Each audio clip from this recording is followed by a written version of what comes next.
Sorry, y'all. I fell asleep. I'm 13 minutes late.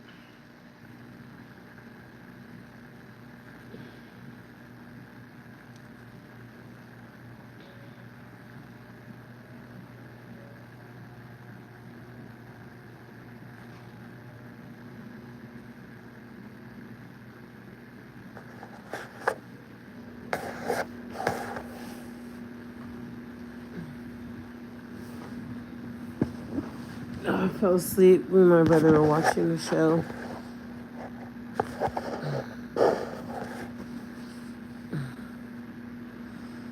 Hey guys, hey Soulful Heart, hey Tiffany.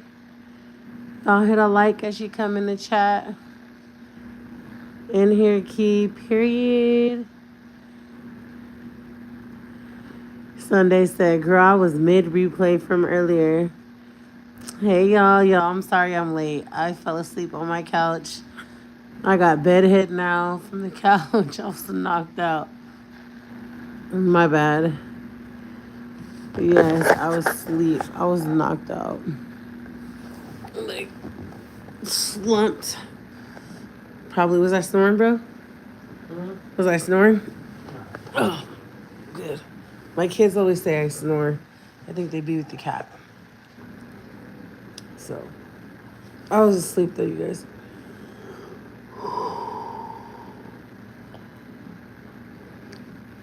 Shout out to the mods. And shout out to the members. Okay, y'all are in the building. Get up. Whew. It's this side of my hair for me. I was literally asleep. It's okay. I'm gonna let you guys come in the building.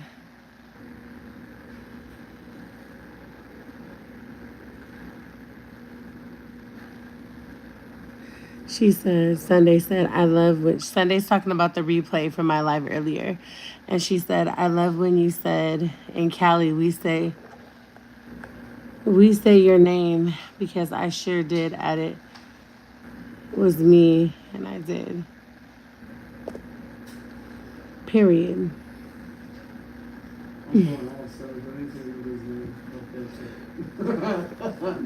Excuse me. No, you're fine, Sunday. My brother's here, you guys, but he doesn't want to go on camera because his face isn't shaved. He doesn't feel demure. I was knocked out, y'all. I woke up just in time though, right? They said, hey, Michael, are you in the chat, Michael? What are you live? I'm on YouTube. Okay, I won't cuss. Just because you said that. I won't cuss, okay? No, it's okay. You can leave it.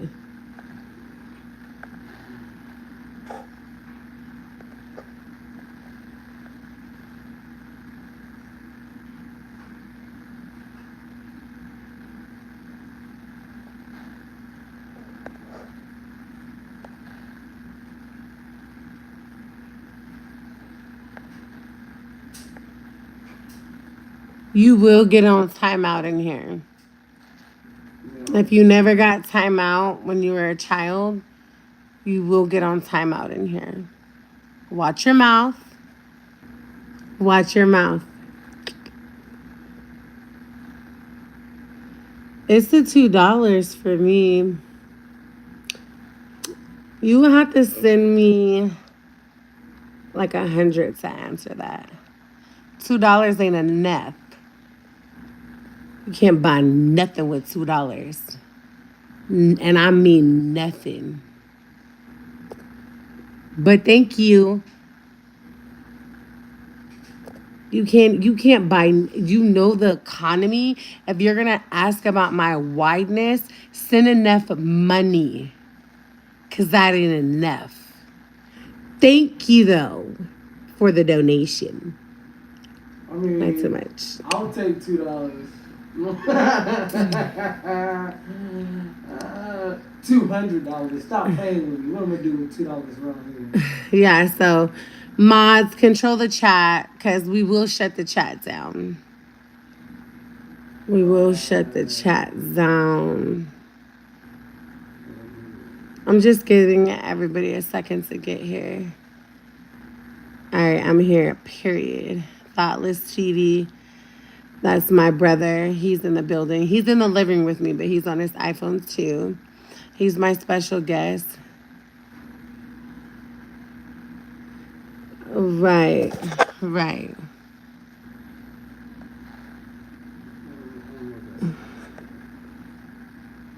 Like, who is you talking to?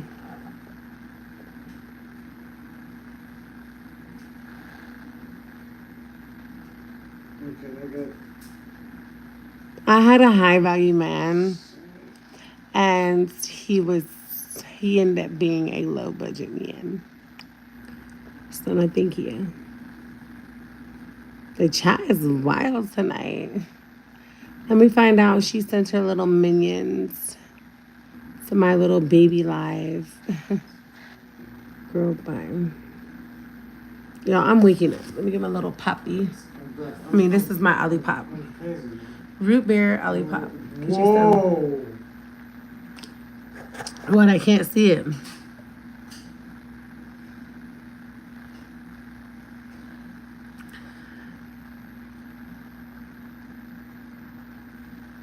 Did you see it? Bruh, no. Oh, hell no, bruh. It's not gonna happen. It's not gonna happen. That's not Yes, they are good. They're fire.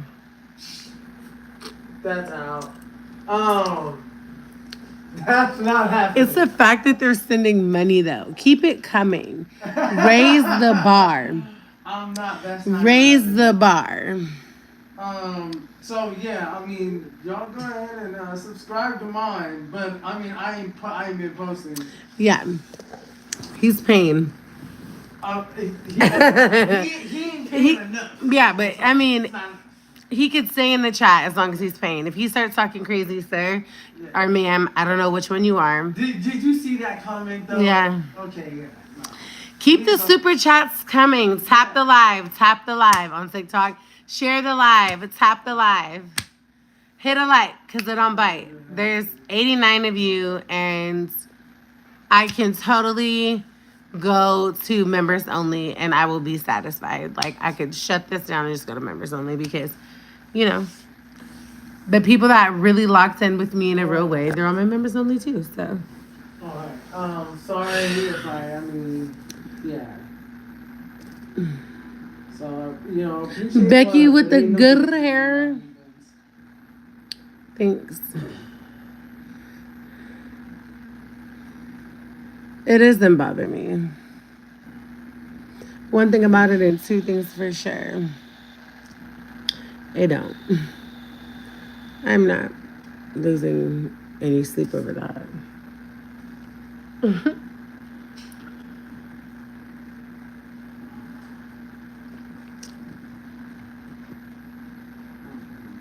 Thank you. It's because of, that's why I'm waiting to start talking, you guys, because I hate the update on YouTube. It's computers. It's not even real people. It's not even real people in the chat. They're AI. They're AI people. So let's give them a moment to get up out of here. Let's give them a moment to filter out. If you're real, cool. I'm glad. But it's weird. Or it's little kids, you guys. You know what I mean? Like, I'm not taking it personal. No, I know you're real, but I'm saying the people talking crazy.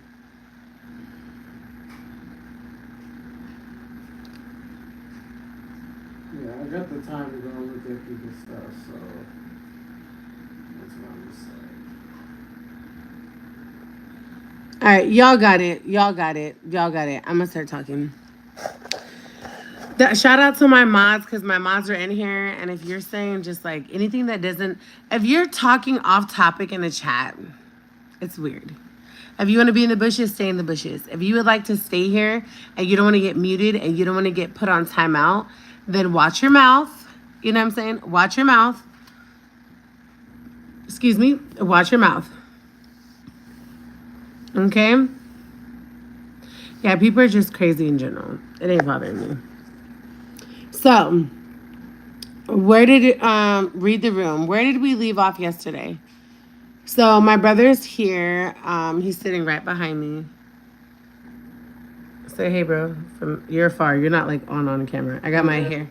How y'all doing? I got my hair covering your face. This is my face. This is me talking. All right. Yeah, as you guys can see, it's my brother. It's nothing to hide. It's not a stranger man or anything. No. So, before we go where we left off, double tap, share it, all that. So, basically, my brother came back to Fresno in February and he moved with me. Right? He moved back in with me for a while. Then he left and he came back. Right?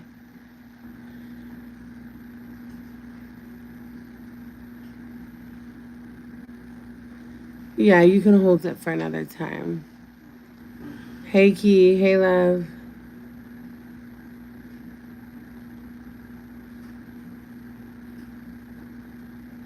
Oh, yeah, you might want to go finish the video part 1. But it's really long, y'all. And I'm sorry because I was going in and I was talking.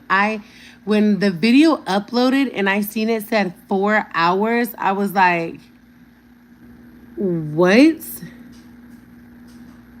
I could not believe it. But that's okay because we were vibing. We were connected. We were in here, right? We were one of one, So that's okay. This one won't be that long. We're going to get straight to the point because like I told you, this weekend or tomorrow, but before Sunday, I will be dropping my last video about this subject unless something happens, unless, something dramatic happens and I'm like, oh, I got to tell y'all. Other than that, we will do this live. We will wrap this part up and then I will do my regular video that I want to discuss, whatever I want to discuss, and then we won't drag this. We're not going to drag this. I'm not dragging this for views. I'm not going to drag this and drag that. No, I'm not doing that. Okay? They don't even pay me enough. You don't get paid enough on here, okay? To be dragging your trauma and dragging your pain. Okay, this is really just being transparent, open, and sharing my journey with you because they don't give you enough money, okay? Let's just make that really clear here. So, anywho, we're not dragging it. Part 2. So, my brother, babe, I'm alive. Okay. It's okay. Yeah, he's not ready to be on camera because he wanted to like shave his face and his head and all that. He wanted to look good for the camera. But he's here. He's literally right behind me. So, my brother came back here in February and I don't want to act like I'm coaching him on what to say, so I'm just going to let him talk freely from whatever he wants to say, whatever he doesn't want to say. I don't care. We didn't, I was asleep. I jumped up. He's here. I got on live. So I briefly just told him, yes, I was like, what did I say? I don't know. Anyways, just go ahead. We're talking at hands right now about Misha manipulating and gaslighting me. And the last thing where did we leave off yesterday? We left off on, can somebody remind me where we left off?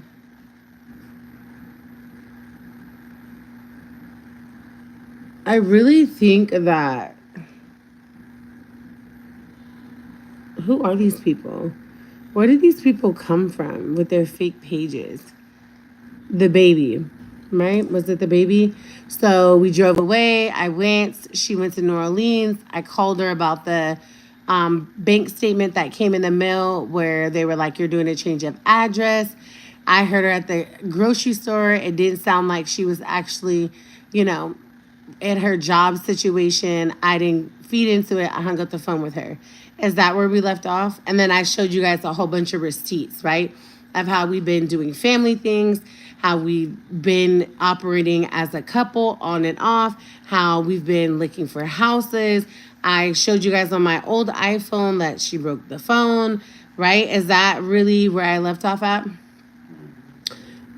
Yes. Okay. Thank you, Sunday. So, good morning. Okay.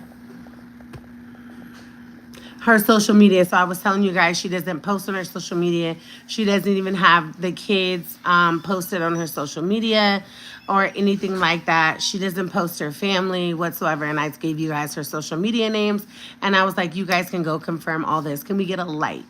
Can you guys hit a like on your way in? Thank you for that like. Thank you. So I think that's pretty much where we left off. Hello from Alaska. Hello. My mom was born in Anchorage, Alaska. My grandfather was a doctor out there, and my grandmother was a registered nurse, and they were born in Alaska. So shout out to you. So in Anchorage, Alaska, to be exact. So, anywho, thank you. So, briefly, I told you guys I have a witness. I have somebody that lived with me, heard the conversations, heard we were back together, seen her in my bed, seen us cuddled up, seen us kissing, talking, telling my brother, hey, you know, we're going to get a 4-bedroom house. The boys are going to share a room. Ellen's going to have her own room. You're going to have your own room. And me and Misha are going to have, you know, our room. So my brother was looking with houses for me. He was here through all of this. And I think it's very important because when you have somebody that was here in your home, heard these things, witnessed these things, it's kind of like your like live receipt, right? It's your live receipt to say, this person was here, he's seen and saw, right? So here's my brother, Michael. He can confirm or deny if that is true. Oh, are you typing in the chat? Yeah, I'm talking to you. Okay, my brother's My typing. bad. I didn't know if I was being vocal, but I wasn't. Yeah, if you can be vocal a little bit, Okay. that'd be great. Yeah, definitely everything. All right, so I'm gonna Calling my, no, Sunday said, I'm calling my first witness to the stand. Right. My first witness to the stand, can we call Michael Brown? It will be Keisha's brother. Can you make your way to the stand, please? Please put your right hand in the air. Oh, yes, definitely. Michael, do you solemnly swear to tell the truth? The whole truth and Nothing but the truth? I do. So help you God. Is that what they say? So help me God. Okay. Proceed. Right. So, yo, just to keep it a buck, okay, this woman came, laid with my sister, basically just fed her a bunch of dreams, hopes and wishes, put coins into a fountain, basically. She was throwing pennies and nickels and selling Wolves tickets the whole time. But everything, I can attest to everything that my sister has said up until this point has been factual in regards to this woman and everything she has said and done. Please clarify who you're speaking about. Am I allowed to speak her name? Yes. Hey, give me off camera. Whoa. Sorry. That was an accident. You can say wife if you prefer. I'm Misha. Okay. Misha, as y'all might know her. Mm-hmm. Okay,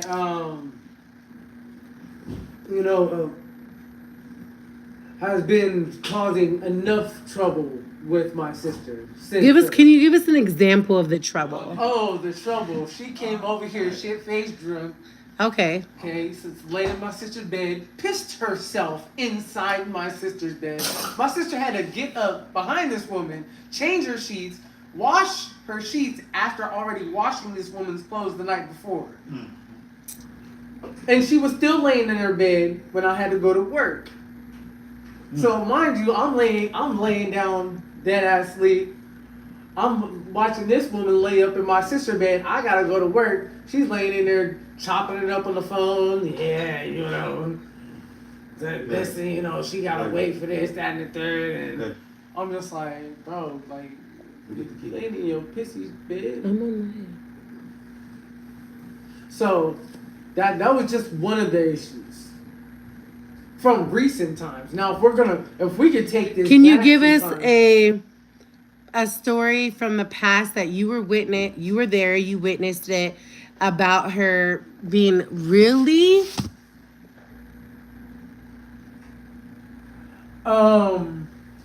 Jeez. Okay.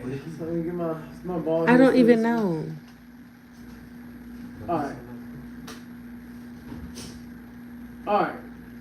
So basically, you're on the stand, and I'm asking you, can you give us a prior story of her abuse, her toxicity? Can you give us, a prior,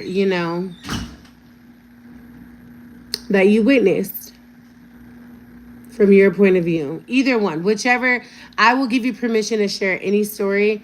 I know the stories that you were there present for, the situations, and I will say I have not shared them. So you will be, once you share what you witnessed, then I will tell them the story. Proceed. Okay. First of all, can you guys put a 1 in the chat if you can hear my brother and myself? I just want to make sure the audio's clear, the Wi-Fi's clear, everybody can hear.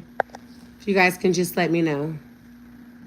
Thank you, Sunday. Thank you, Book. Thank you, Nancy. Okay, we got a 1 in the chat. You may proceed, Mr. Brown. All right.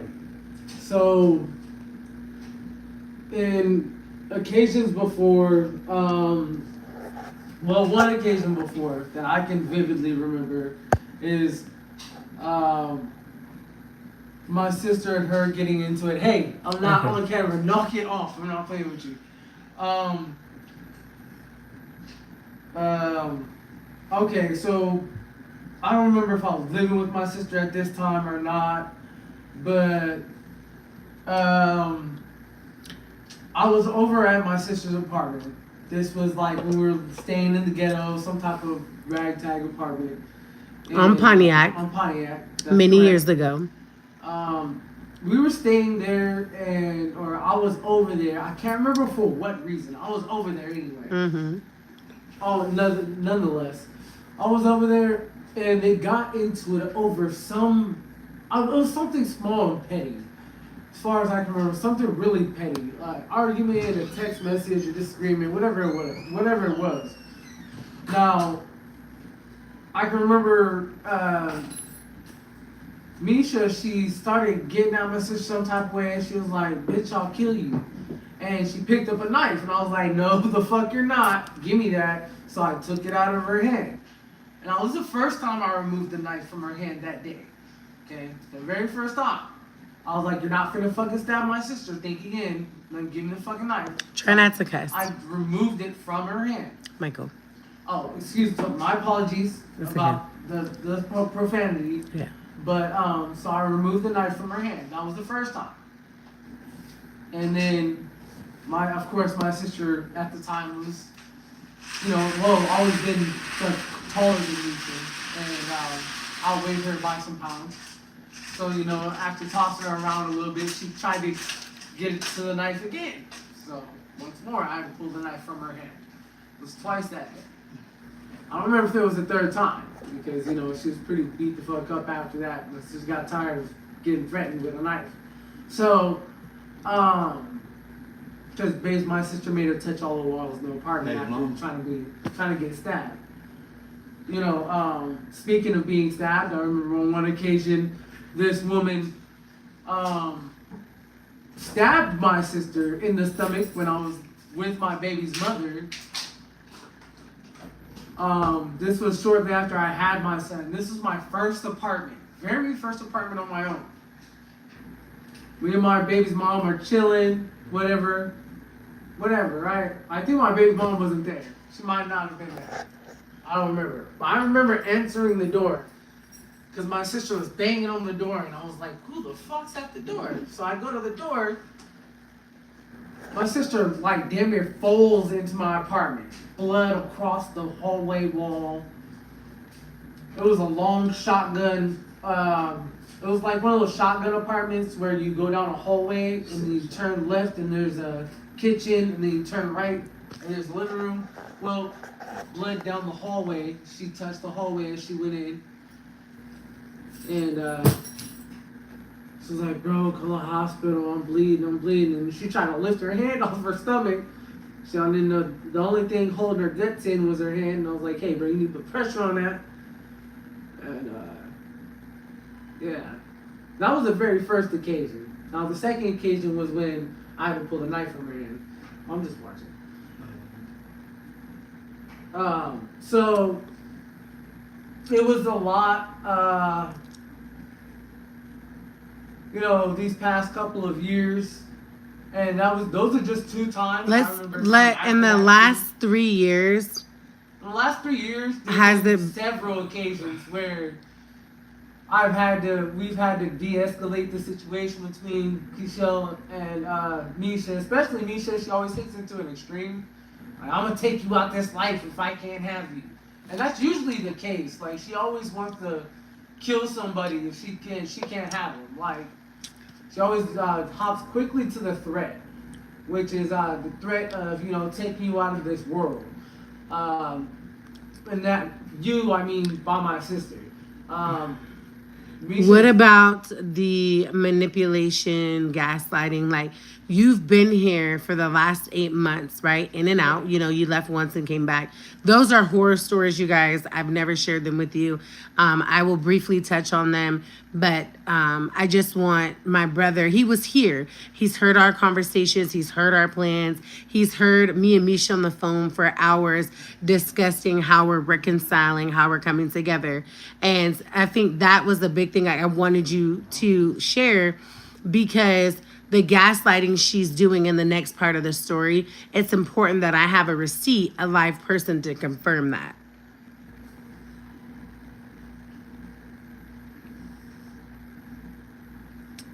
Witness, do you confirm or deny what I just said? Oh, yeah, I confirm. Definitely confirm. My bad. I was going through some of the past chats. Oh, okay. I was missing it out.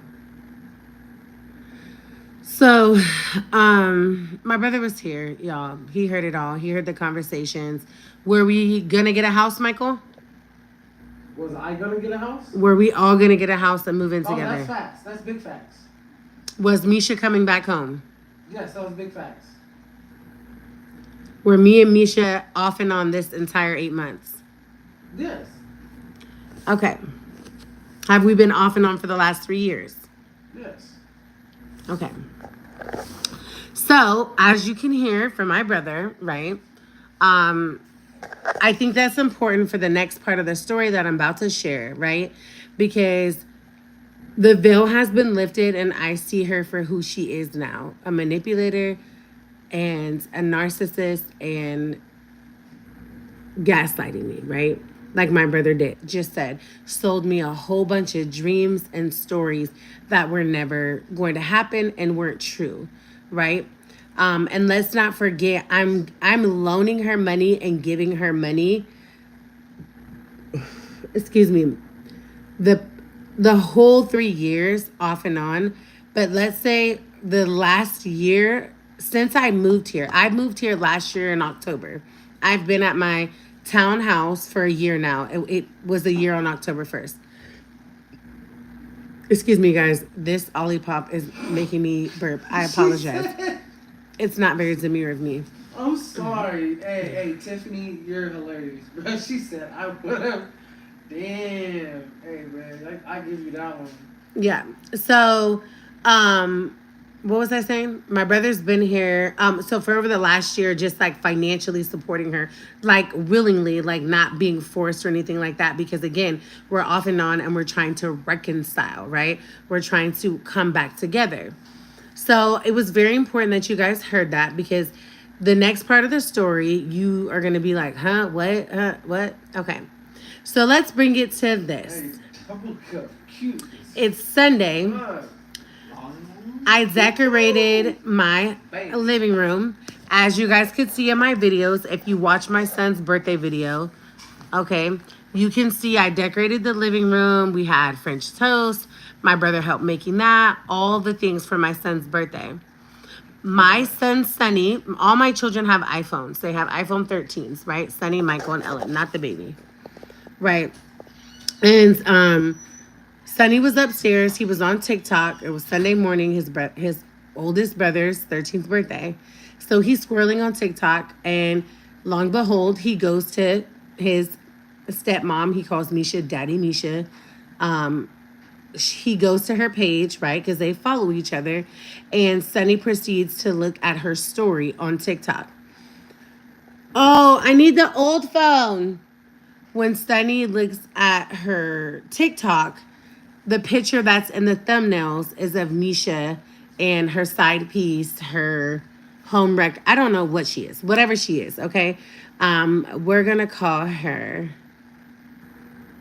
I wanted y'all to give her a name, but I don't know what we're gonna call her right now. We're gonna call her Thing One. No, she got to be Thing Two because SpongeBob would have to be Thing One.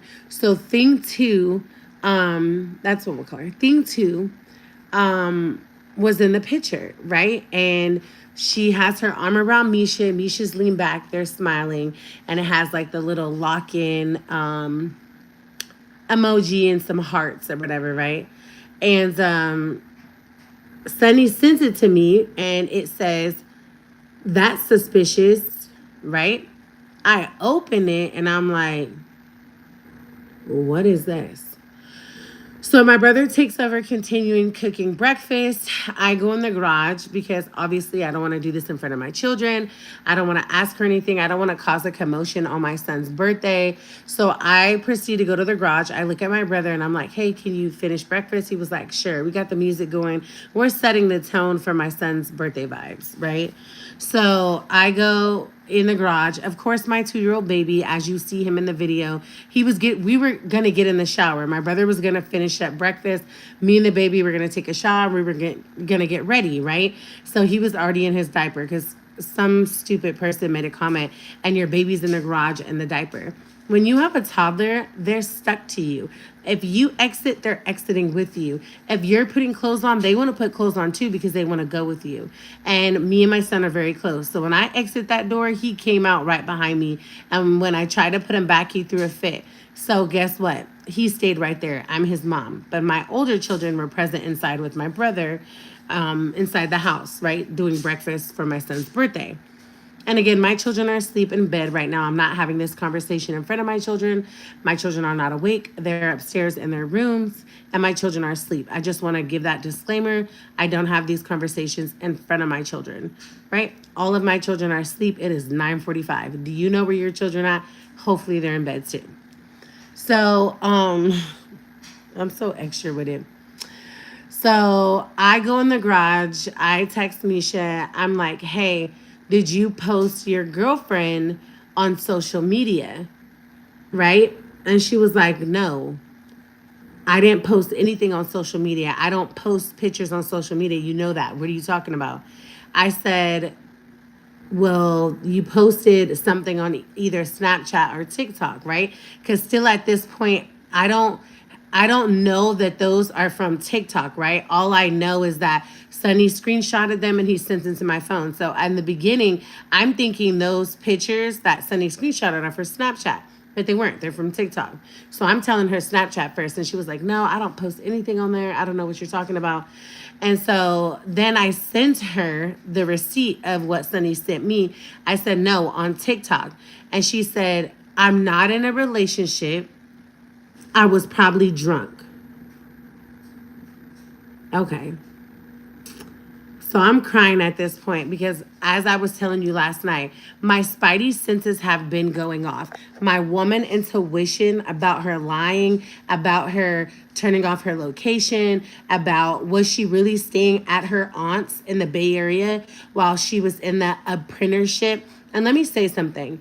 If you're Black, African American, you have melanated skin, we abbreviate words, okay? That's just what we do. We give everybody a nickname and we do abbreviations. We don't be saying words the way that maybe our fellow Caucasian, friends and family do, and that's okay. But somebody tried to check me in the comments and said, "It's apprenticeship, not apprenticeship. Apprenticeship." That's all. That's the comment. And I had to check her. Like, baby girl, I know how to pronounce it. I'm not lacking the understanding or how to read it and how to pronounce it correctly.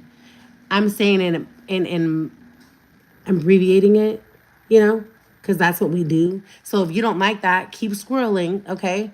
Because that was like, girl, you're doing too much. You don't need to clock that T. I know what I'm saying, and everybody knows what I mean.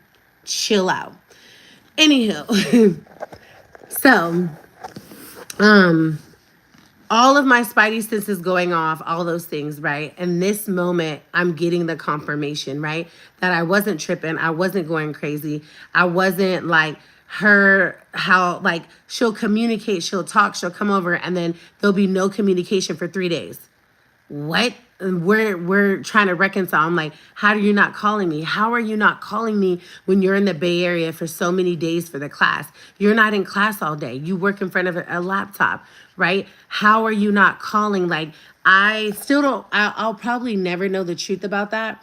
But I wholeheartedly believe that she was going to class and driving back down here to Thing Two's house. But I don't know that. That's all allegedly, right? I'll most likely never know how that was all playing out.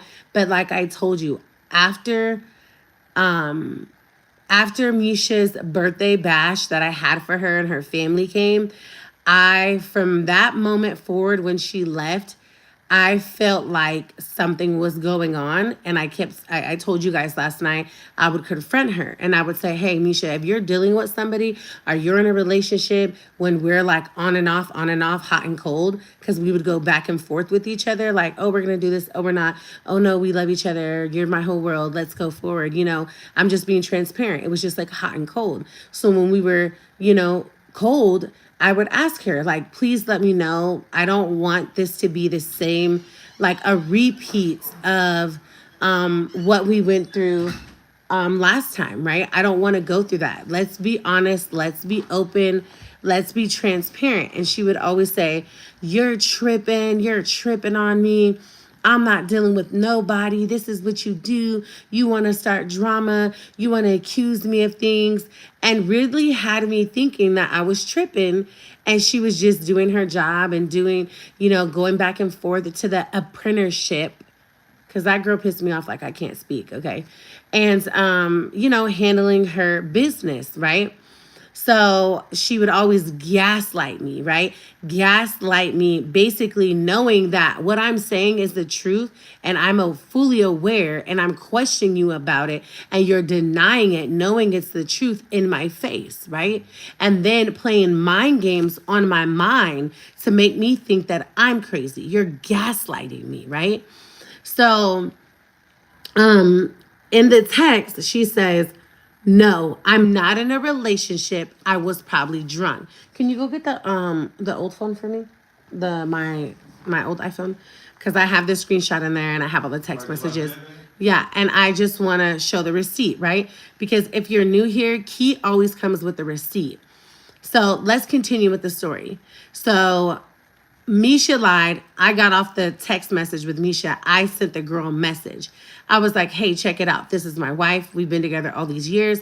We've been trying to reconcile our relationship. We're doing this, da da da da. We have kids, da da da da. My son seen a picture posted on you're playing way too much. On your TikTok. And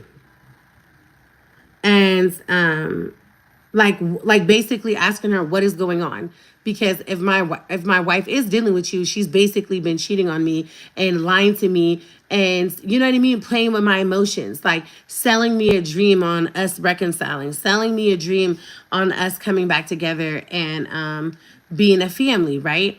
And so I send her the message. She immediately reads it and she immediately responds. Michael, are you controlling the chat? What's your phone number? No, I'm talking about, are you in the YouTube chat? Yeah. Okay.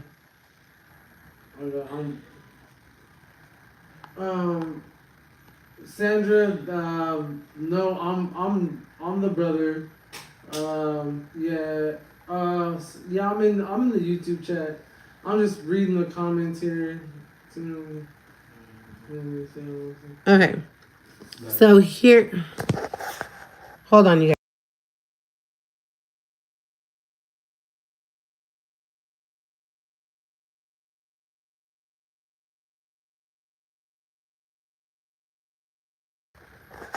So I have if you were here on my live last night, I recovered 1,800 messages between me and Misha, right? And they're all right here. I'm scrolling down, scrolling down, scrolling up, scrolling down. And so here's when I've confronted.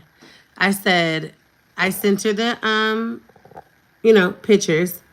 I said, I hate you. And I already went to her social media, so don't try to fucking lie. She said, I'm at community service. Okay.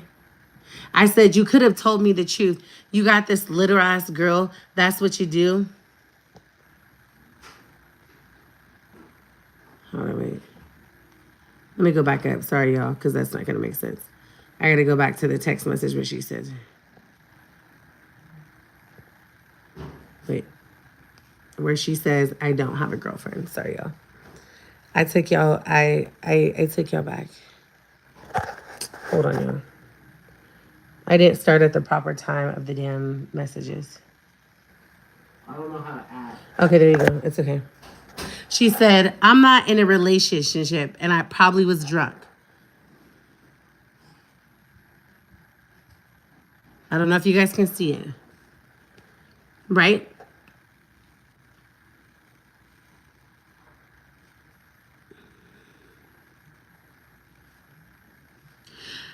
Right? Do you see that? I'm not in a relationship. I was probably drunk. Okay. And I was going off on her in the beginning, right? I was going off. I was going off. I sent the audio, all types of stuff, right? It's a lot to read, but I just want to let y'all know I got the proof, right? She gaslit me and denied it after I sent the pictures and said, no, I'm not in a relationship. I was probably drunk. Then when I sent her the screenshot in the video, because I sent her a video, you guys already heard this on, so you can't hear it, the speakers in here. I sent her the video, right? And that's when she started talking her mess, right? This is when she started gaslighting me. Now, mind you, yes, we just got into an altercation 2 weeks ago. I told you guys that. She bent my fingers back. She accused me of cheating. She accused me of hoeing it and cheating. Because again, why would you accuse somebody of cheating if we're not together? If we're not reconciling? That wouldn't even come out your mouth. But we were reconciling and we were together, right? Because she was calling me a hoe and cheating. And where are you going? What are you doing? What's going on? Because I was dressed up from work and I was picking up my son. I told you guys that story last night in part 1, right? So you said all that. You caused that whole scene. You had the Band-Aid on your neck. I went to pull it off after you had did everything to me and I was in the car trying to leave. You wouldn't let me snatch the Band-Aid off because you knew there was the hickey under. What she was doing is she was deflecting what she had going on onto me. Misha does not walk in her truth. I will say this. I'm not reading the comments right now, and I see people's comments being deleted. That's all good. I'm glad that the mods, shout out to the mods for controlling the chat.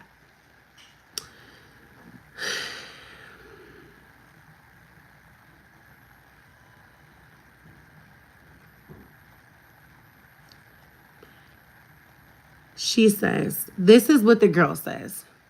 First of all, good afternoon, and let me show you because I never want you guys to think I'm gaslighting you guys. So I screenshotted what the girl sent me. You can see her picture, right? Okay. So now I can read it. So she says, first of all, good afternoon. Yes, I've been talking to Misha. I love her and we are both taking our relationship serious.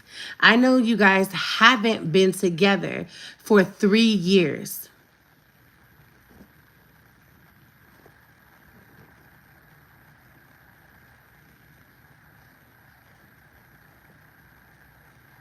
I know you guys haven't been together in 3 years.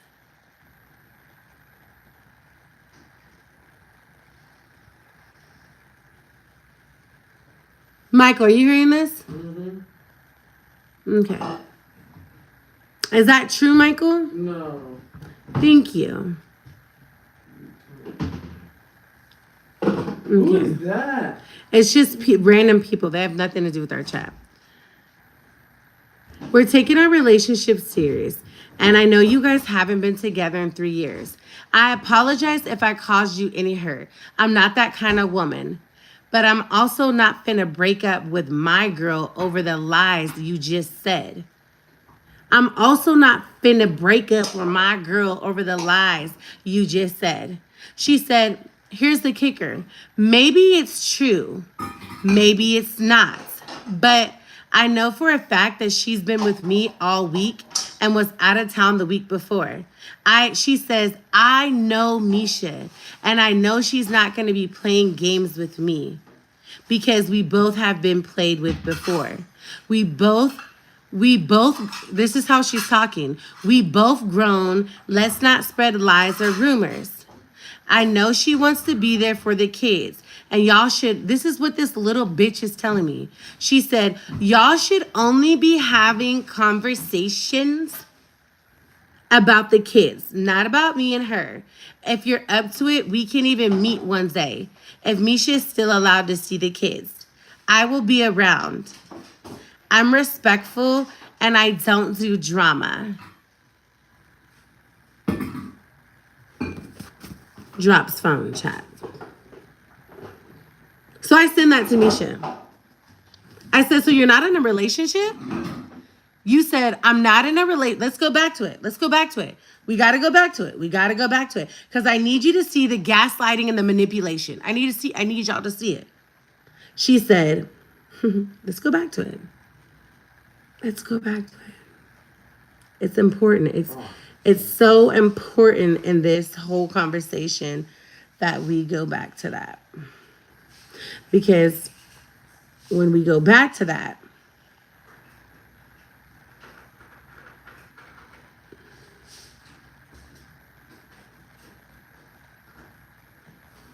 she says this, I didn't know I was obligated to tell you. All right. She said, Sonny found out what? Because he's not on any of my social media. So that's crazy, shaking my head. I'm confused because where did Sonny see anything at? Here you go. I'm going to show you the phone. It says wife, baby at the top. I'm in the blue. She's in the other one. Y'all can see it, right? Let me make sure my camera, I don't know how to say it was blurry. And I'm trying to gaslight y'all. Okay. Sonny found what? Because he's not on my social media. So that's crazy. Shaking my head. I'm confused because where did Sonny see anything? And I said this. I'm at this part of the chat right here on the phone. I said, I asked you several times just to be honest so we could just be open without anybody being lied to. If you tell me I'm out here hoeing it, calling me a hoe when the whole time you had a girlfriend and you didn't tell me why we were in a relationship. He's on your Snapchat and so is Ellen. You know your kids follow you on social media. They are not on my Snap. That's crazy because I don't have anything on my Snap. That's a lie. I'm not making this up. I'm literally not making this shit up. She's gaslighting me.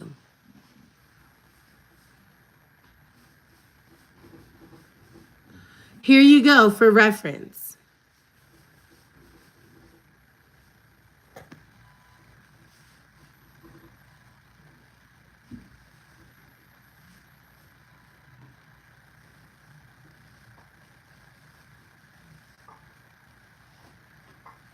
If you want to know why, because I'm a social media influencer, it's what I do. If you don't like it, goodbye. Have a nice evening.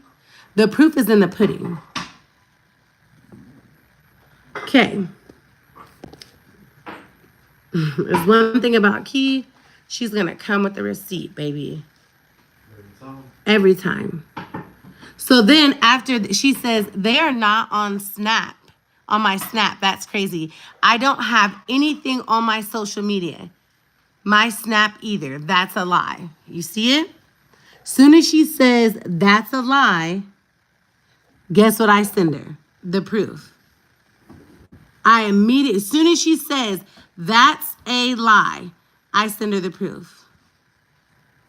Soon as she says that, right? You guys see it, right?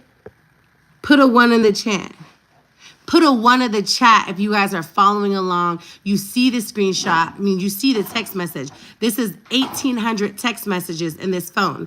I recovered them in front of you guys last night on my iPhone 11. This is my old phone. This is my favorite iPhone. I have my iCloud connected to it, so I always have proof. Thank you. Then I say this. If you click on the video, you'll see TikTok, Snapchat at the top. I'm still thinking it's Snapchat, but again, I don't know.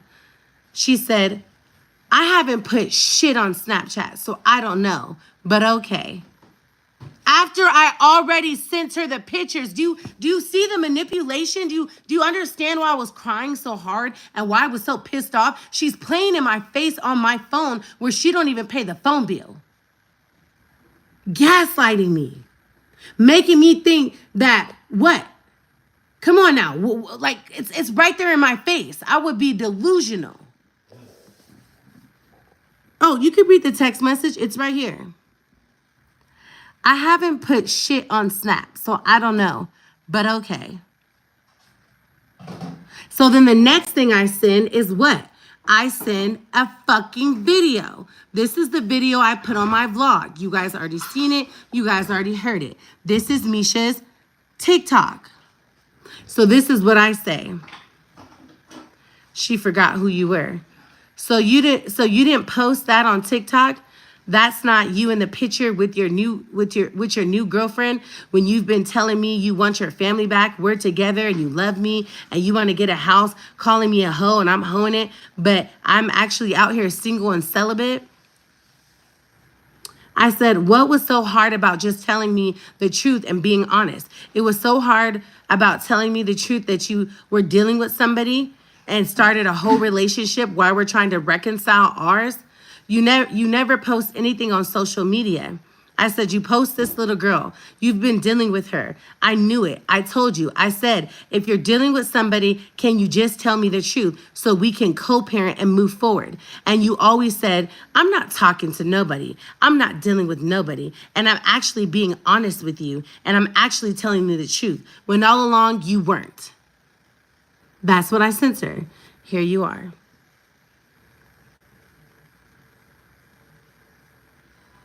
Then I sent an audio message. And then I'm just going off, all kinds of going off.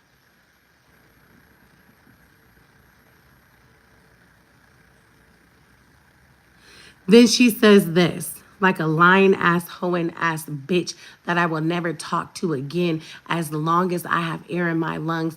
And as long as I have air in my lungs and my kids do, she will never see them. She will never talk to them again. She says, like, this is what she says. And I'll show you the screenshot after I read it. Like, I love my kids and I want to be in their lives. I should have communicated things to you and I'm sorry, but do not take them away from me. And Elmis is my son. Like, how am I breaking you when I never said anything? I've been trying to get my life together.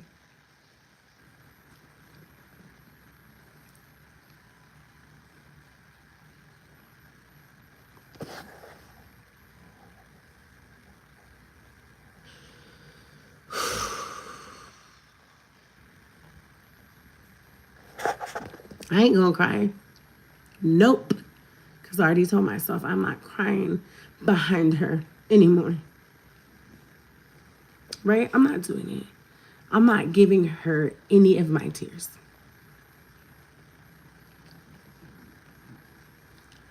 Then she has the audacity to tell me, like, stop. It's Michael's B-Day. And you have the kids, so stop. Don't break down. They need you. I'm at community service. The baby is right there hearing you. Because I sent her the video that you guys heard and seen on the vlog. And let me turn the phone around so you can see that I'm not lying. And that she openly admits that she started a relationship while she was reconciling with me behind my back.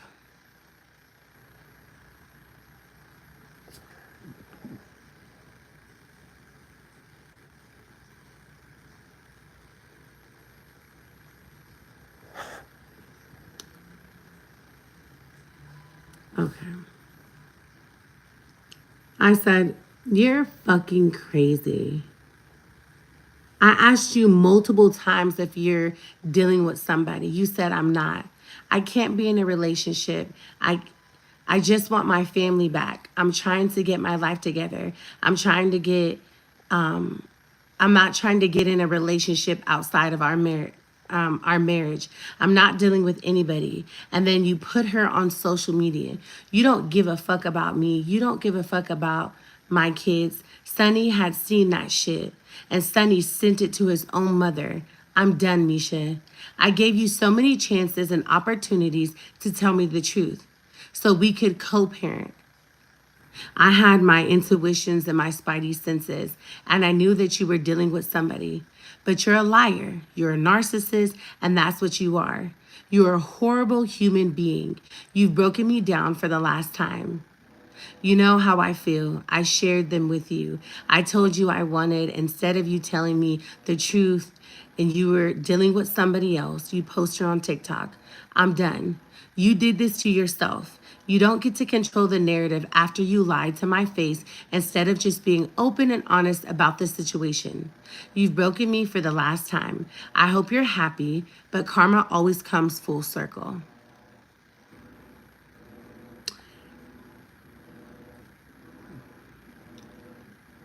And this is what I mean, guys. This is my real fucking life. This is my real fucking life. I want to show you what I just read because I don't want you guys to think that I'm making anything up and I'm not reading the actual fucking text. Here's the text that I just read to you right here.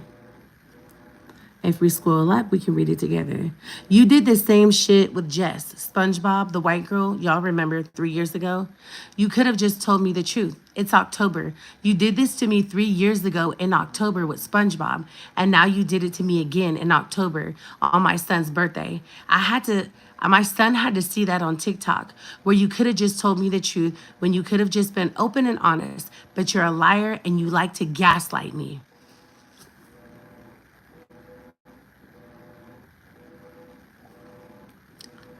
I said, Sonny hates you. We all hate you. You've broken me for the last time. You could have been open and honest. That's all I asked for. But instead, you broadcasted her on social media. If you loved my kids, you wouldn't hurt me because I'm all they fucking have. And after I said that, this is what I said. I just read up here when she said, like, stop, it's Michael's B-Day. You have the kids, stop. The baby's right. They're hearing you cry.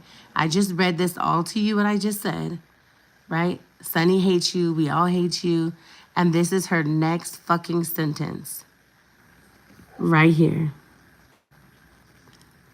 I'm not in a relationship, and I probably was drunk.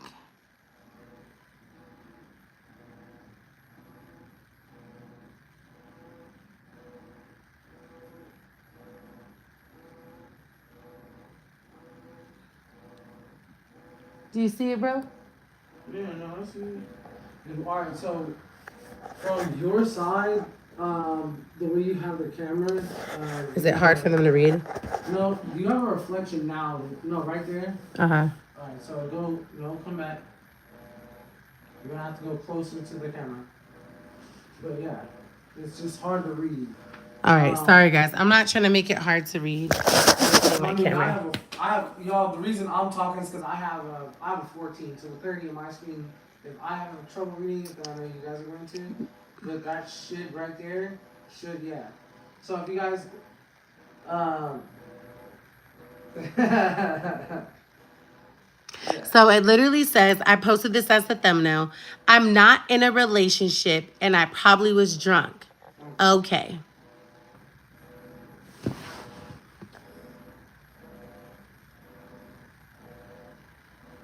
And then I send her the message the girl sends. Hey, double cup, you're right on point. I'm not even gonna lie. Okay. Send her the message the girl sends. She said, I didn't say I didn't know her. Why are you messaging her? You're stalking her page. That's what she says. After I send her the message the girl sends me, I screenshot it, and this is what she says. What the fuck? I didn't say I didn't know her. Why are you messaging her? You're stalking her page, shaking my head. And this is what I say. I'm gonna read it to you. I'm on this line right here. I say, Misha, I'm done. Goodbye. I wish you the best in your new relationship. I wish you could have been honest with my intuition when my intuition was telling me that you were dealing with somebody else in a relationship. And every time you said we were back together, every time you said you loved me, every time you said you were going to be a family, all you did was lie. All you did was lie. You lied and you lied and you've been with this girl. She said she knows you and you're in love with her. I wish you the best and I hope that everything works out for you, of course. I said, I'll pay my car insurance. I said, but I'm not. I said, but you're a liar and a manipulator and a narcissist. I wish you could have told me the truth. You have broken me to pieces when I've asked you over and over, are you dealing with somebody else? I said, it's the fact that you lied. It's the fact that I've asked you over and over and over. And you always tell me, I want to reconcile. I'm not dealing with anybody but you. And I say, congratulations on your new relationship. Telling her all of our business and how you're such a victim. I wish you the best. I hope you're the happiest you've ever been in your entire life. Once I get mad, y'all, I get that going off, right? I said, girl, all you had to do was tell me the truth that you were dealing with somebody, and none of this would have happened. Stop trying to motherfucking put this on me because you got caught up and you could have been a grown ass woman, but you did it. So now it's blowing up in your face. That's why you got the SUV to haul her fucking ugly ass kids around, bitch. You ain't fooling nobody. I don't give a fuck. You're lying. I hope karma fucking tears your life apart. You could have just kept that shit real. This is who you are. How you get them is how you lose them. And I said, ain't nobody trying to ruin your life. You lied. I asked you 2 days ago, are you in a relationship? You said the same shit you always say. No. I said, we could have co parented with these kids and that ugly bitch. But nope, you lied. Then you hit me, you stood there and you hit me in my face and said, you're my world. And I'm not in a relationship. And I'm not talking to nobody.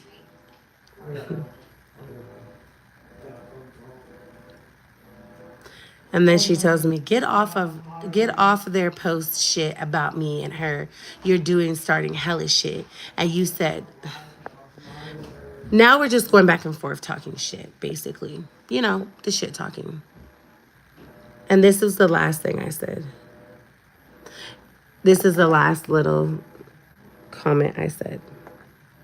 And this was at 1:01 p.m. on October 7th, my son's birthday. I said, it's ugly. I can't wait to go through this divorce. Bitch, I'm taking everything you got.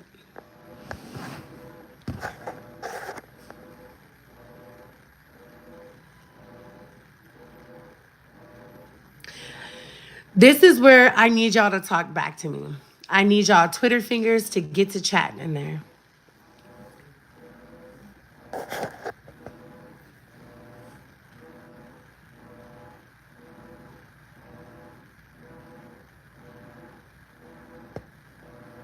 I'm about to read the comments, cause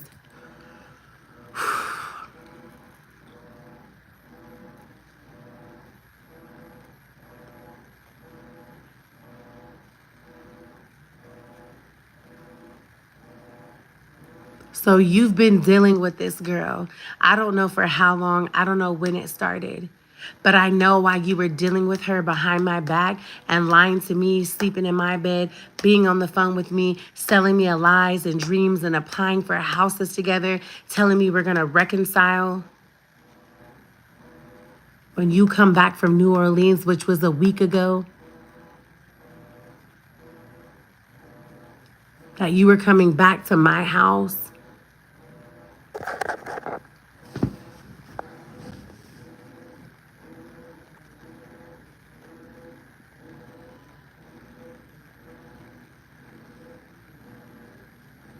Where's Sunny? Sunny's asleep. All my kids are asleep upstairs.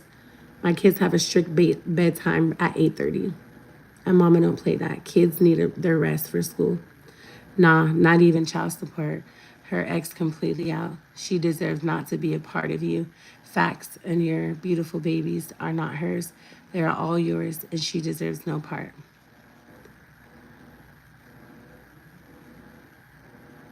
My kids are asleep. They're already taken care of. They had baths and dinner. The house is already cleaned back up. Dishes are clean. So before you can clock me, clock yourself. Because everything is handled over here.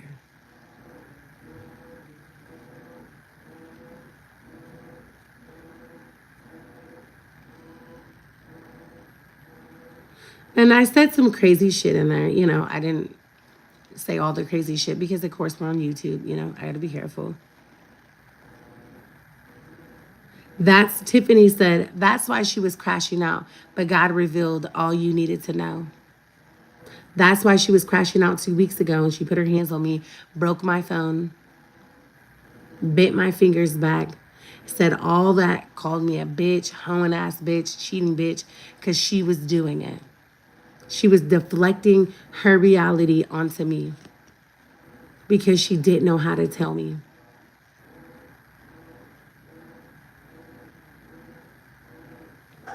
Oh, what did you say? I gotta read that. You were always her ace in the hole. Stop making yourself available to her. Change the locks, not only to your house, change the locks to your heart as well. Okay, sis, period. Let's give sis some snaps, because you ain't never lied. You ain't never lied. Snaps for you. And I'm done diddly done. No diddy. Ziddy. Whatever his name is. I'm done. Just rereading those text messages, whew, I'm sweating, I'm hot. I want to set it off like Queen Latifah.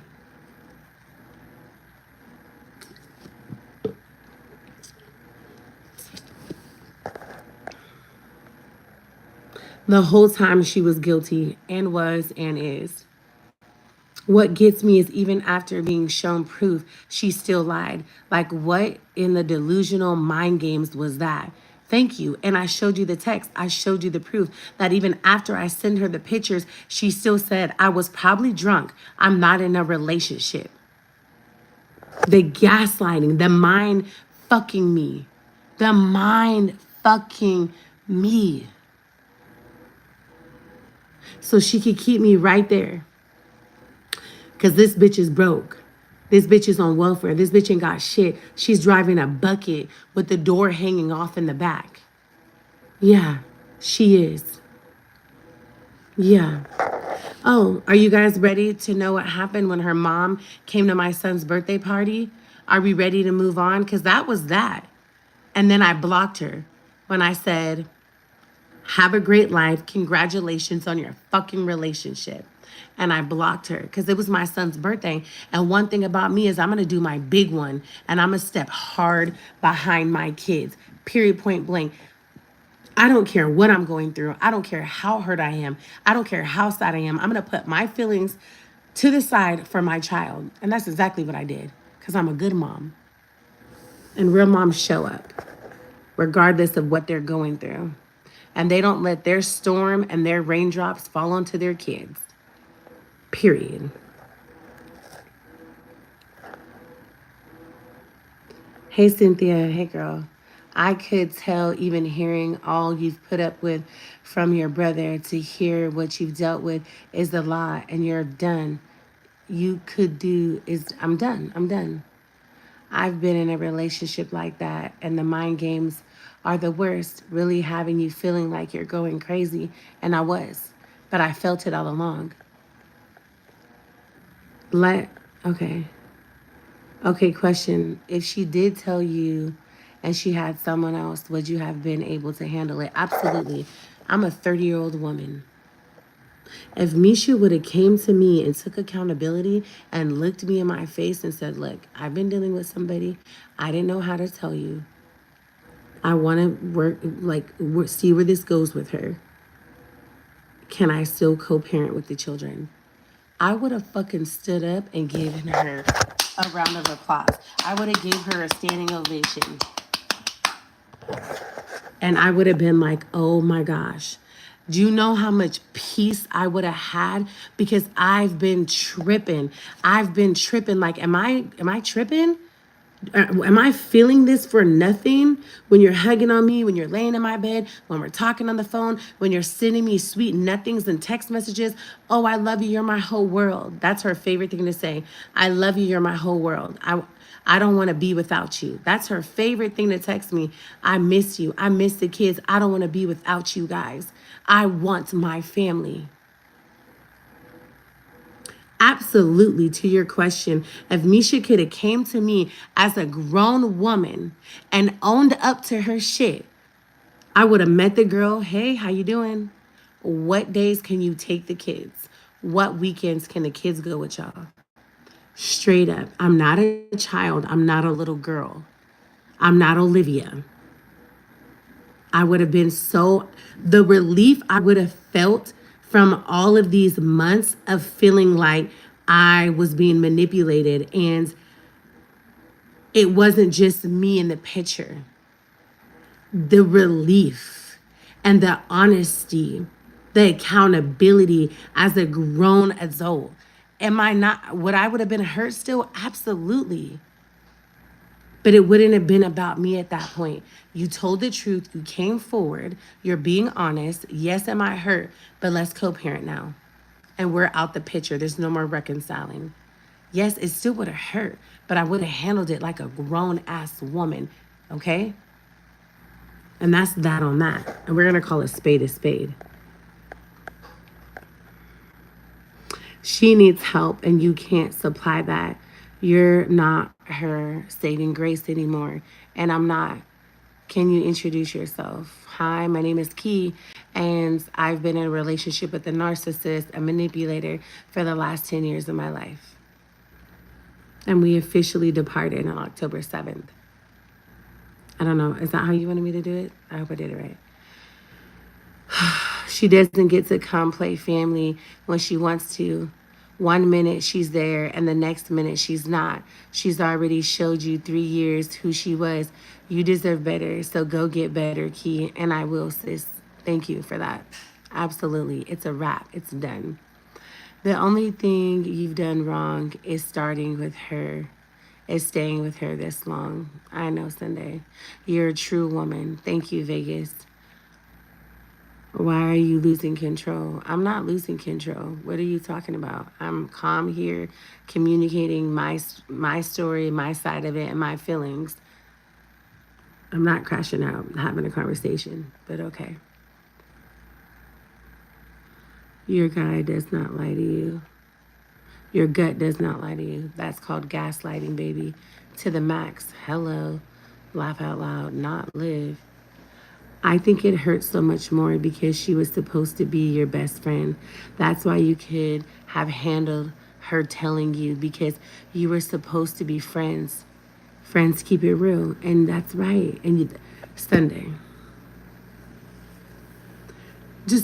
I just didn't want her to hurt me no more.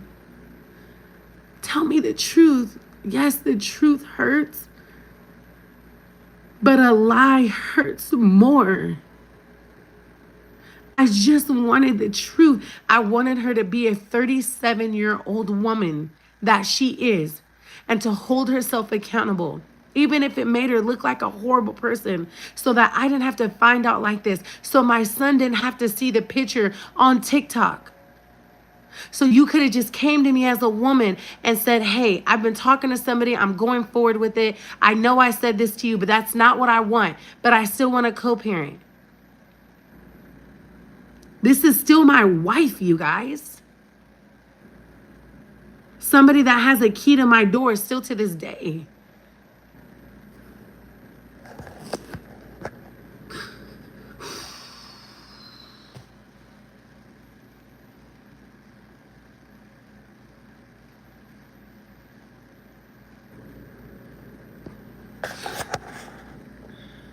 Okay. A woman's intuition never lies. True. Pissy ass. Definitely. There ain't nothing but one creator named When She Feels Better About This Situation. Come and read that. Jen not having, GD not having ho. Right. Sunday, that's correct. And hello, I'd rather be hurt by the truth than deceived by lies. I feel you, sis. Like, I do. I rather would have been hurt by the truth and her being able to take that accountability and say, I don't want to hurt her. Let me not hurt her with the lies, with the gaslighting, with the manipulation after I sent her the picture of the girl holding her in her arms. And she still tried to gaslight me and say, I was probably drunk. I'm not in a relationship. The manipulation, the narcissist behavior is out of this world. So if I'm understanding this, she's done a lot of things to you. If you don't mind me asking, what makes this time different? On the bright side, you survived a narcissist.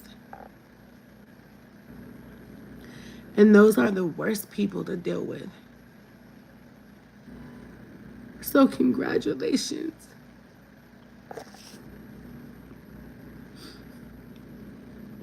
And enjoy your freedom. And your next partner won't piss the bed. So there's that too.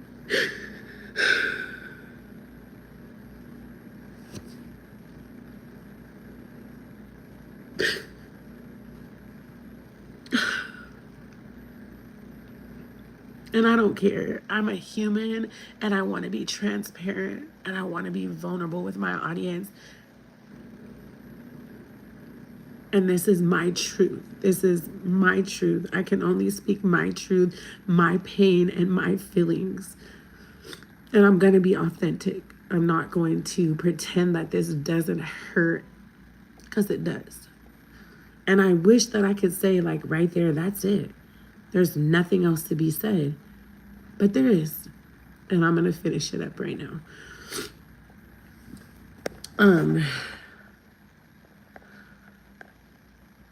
Still in the chat. Thanks, bro. Come on, girl. Hold it together. You're making me feel. You're making feel stronger. I told you. The same thing. Okay. My faith, Patterson. So you get drunk and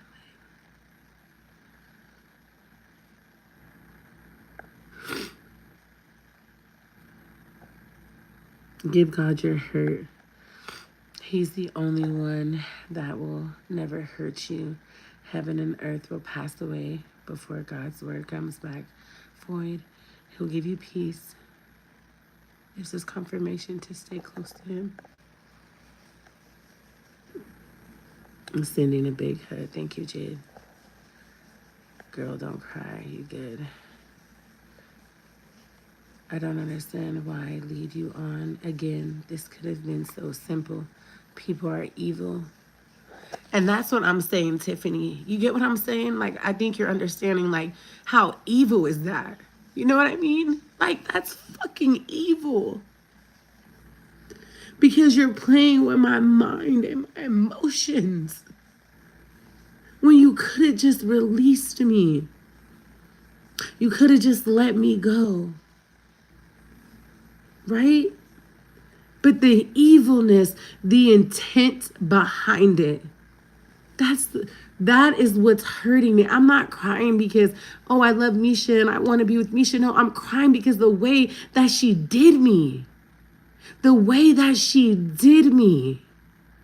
When it didn't have to be that way. It didn't have to go that way.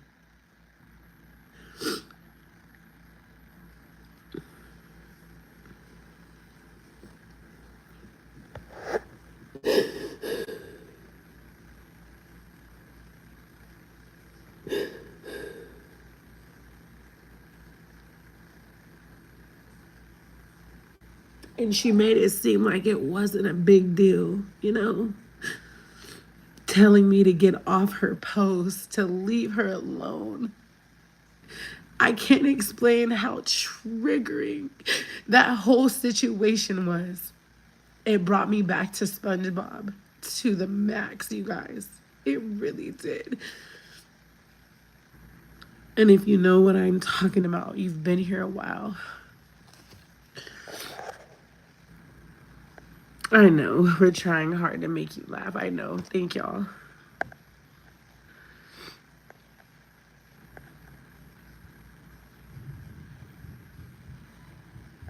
It's been 6 months and I'm still in love with my narcissist like yesterday. A lot is going on. You have to go to the previous video. Thanks, bro. Hi, how are you? You look very, very, very pretty. A good day. Thank you. It's called future faking. It's called future faking. Narcissists love to do that. Paint you a picture of a beautiful life and future with them knowing they have no intentions of it happening.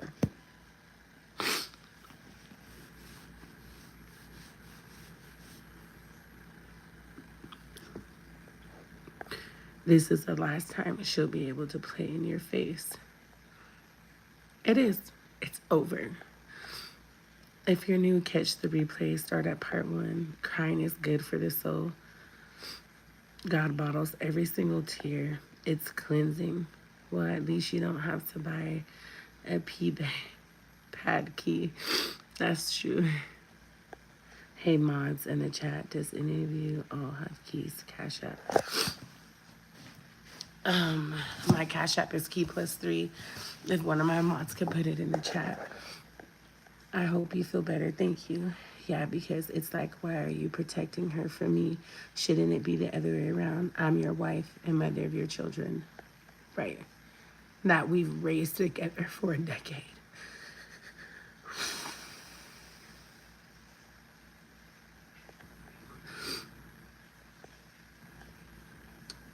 Thank you, Sunday. Hi, beautiful. So,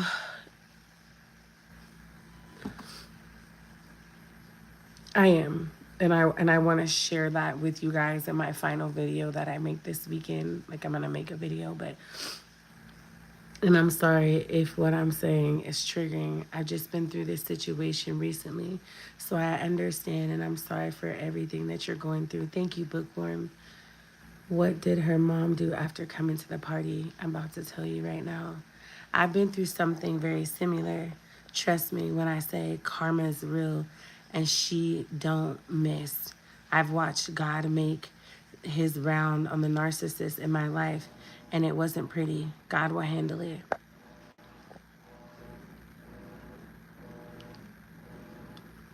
Yep. And I know he will. No, I would never get a tattoo on my face. And God will. Man, yo. Let me pin that message. Okay, that's my Cash App. Are you a Christian? Yes, I believe in God, and I go to church, trying to figure out my way with the Lord. And hold on, y'all. Like my life, right? Because I was in a lesbian relationship and lesbian marriage for 10 years, and we've been off and on for 3 years. But obviously, like, the picture doesn't look like you on your Cash App. Key +3. Hold on, you guys. Give me 1 second. So how you're going to know it's me is I have a black nail, and I'm in the picture like this, and my hair's wet. And you'll see, like, my black stiletto nail by my mouth in the profile picture, and my hair's wet and curly. That should be the picture. Yes, and that's the right Cash App. I'm done with my brother. Okay. It couldn't. Do I need to unlock it? Let me try to unlock it. Capital KEI, capital PPLUS, capital TTHRE3, and the money sign. I just unlocked it. Okay, so I just unlocked it. I'm not sure. But thank you for the gesture. Either way, that was really nice of you. I appreciate just even the thought. You don't have to send me anything, but I really appreciate it. You can also look it up by my name, Keishell Brown. If somebody wants to put my name in the chat, it's Keishell Brown, Brown, and you can look me up, I think, on Cash App with my name. So let's get to the next part. Are you too good for her? That's what I was trying to type earlier, and time was limited. Thank you. Damn, I know you married. Thank you, Sunday. So that's another way you could look for it. Okay. So let me wipe my tears, okay? I had a moment, okay? My poor pajamas hate to see my face coming. Hear this girl crying again on her pajama shirt.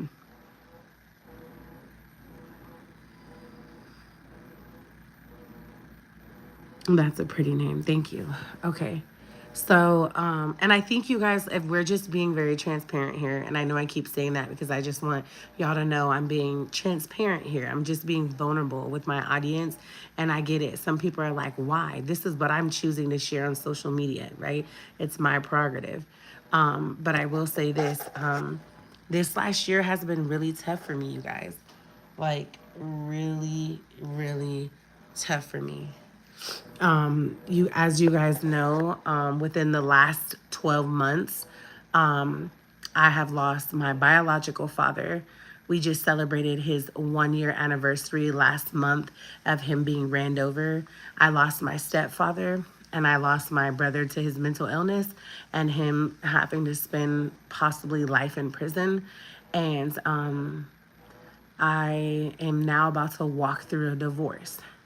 So this has been a very, very challenging time in my life. It has been hard. And I am the person that everybody looks to. And to have somebody gaslight you and hurt you in the way that Misha has over this past weekend, when she knows what I've been going through, she knows my health situation, she knows the surgery, she knows I've been in the hospital, she knows. And for her to do this to me now is so fucked up, because it could have been completely avoided. No worry, Nancy. I'm glad you got your baby to sleep. It sounds like God's making room for you. That's really messed up of her. Your breakthrough is right around the corner, sis, and God's gonna allow it to be witnessed in 4K. I'm so sorry for what you're going through. Thank you. You're definitely one of God's strongest soldiers. Thank you, girl. Bye. So, I want to continue on with the story because the time is flying, y'all. It's hurting you because this is the time you need her more. Yes, I needed her to stick by my side. I needed her to be here for the kids, to be my wife. And instead, she went behind my back and started a relationship and didn't tell me and tried to lead me on to reconcile with her while she was starting a new relationship. And that is very hurtful when I needed her. And you're right, and it hurts. The energy you put into taking care of everyone else, you got to put that into your self-love. You're already doing so good, and I know it's just going to get better for you and the kids. Thank you. I'm very sorry you're going through this, but this is God's protection. What did her mom do at the party? Okay, so boom, let's get to that. You've overcome this. So many people are rooting for you and praying for you. You're not alone. Point Key has the biggest heart. Thank you. So here we are. I wipe my tears.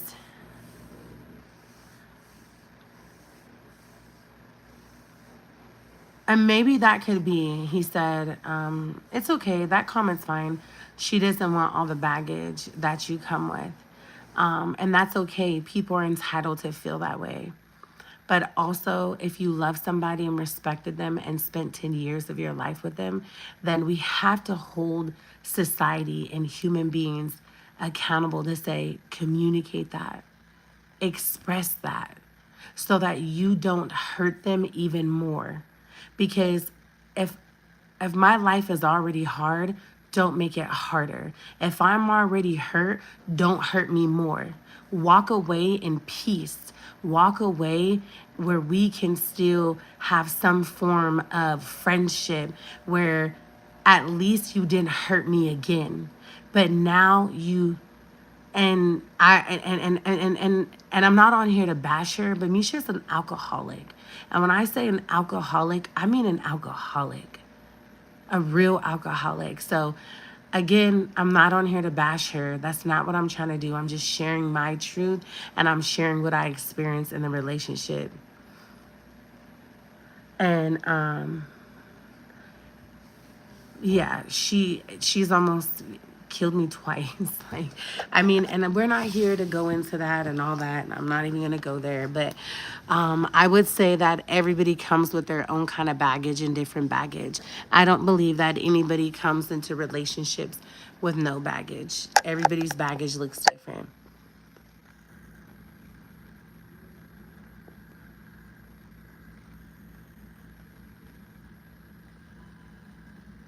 Yes, to be your team, right?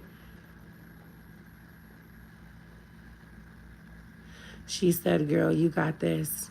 A year from now, you're going to look at this and like, thank God I'm not with that fool. And I believe that that's for the podcast. We can talk about that, right? Period. Girl, you're fine as wine and thicker than a snicker. Don't you hold them babies down. Thank you. You guys are too cute. So let's go back to the story at hand so we can wrap it up. It's almost 11 o'clock. I don't want to keep y'all on here like I did last time. Okay, my apologies. I was going in last night. So I wiped my tears. We get, thank you. I'm going to start my, my podcast. I think that's going to be a part of my next phase of my healing journey, is sharing my life experiences and hoping to empower and encourage other young girls and women and their relationships, and how to see the flags and go with your gut. We talked about that. Mo girl, I loved your long live, and you did. I don't have life, so take your time. Okay. So boom. Wipe my tears. We get everybody loaded in the car, as you've seen in the vlog. Hopefully you guys watched the vlog. We picked up my son's friends. We dropped the baby off. And y'all, I'm just being like recording, smiling, taking pictures. I'm like, do you want anything else? I'm just trying to be like a present mom, right, for my baby. But I will like to interject and say this. Misha robbed me of my son's 13th birthday party. Yes. Was I there? Yes. Was I present? Yes.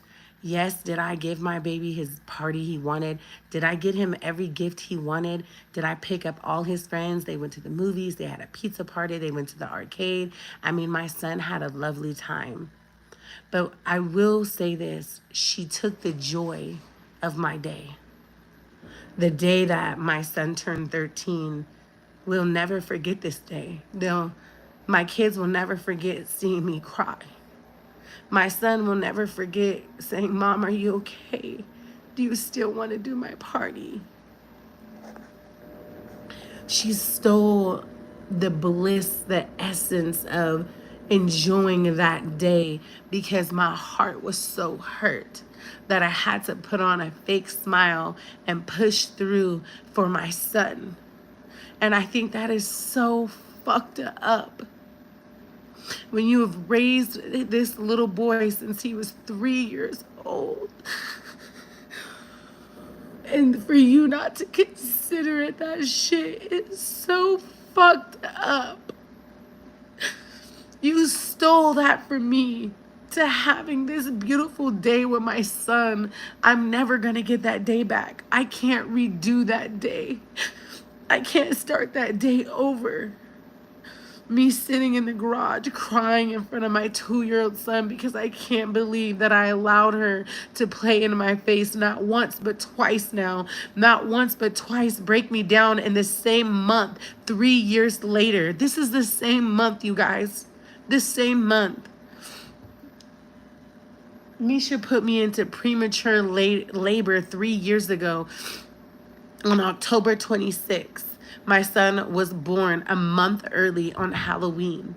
He was not supposed to be born. He was born early.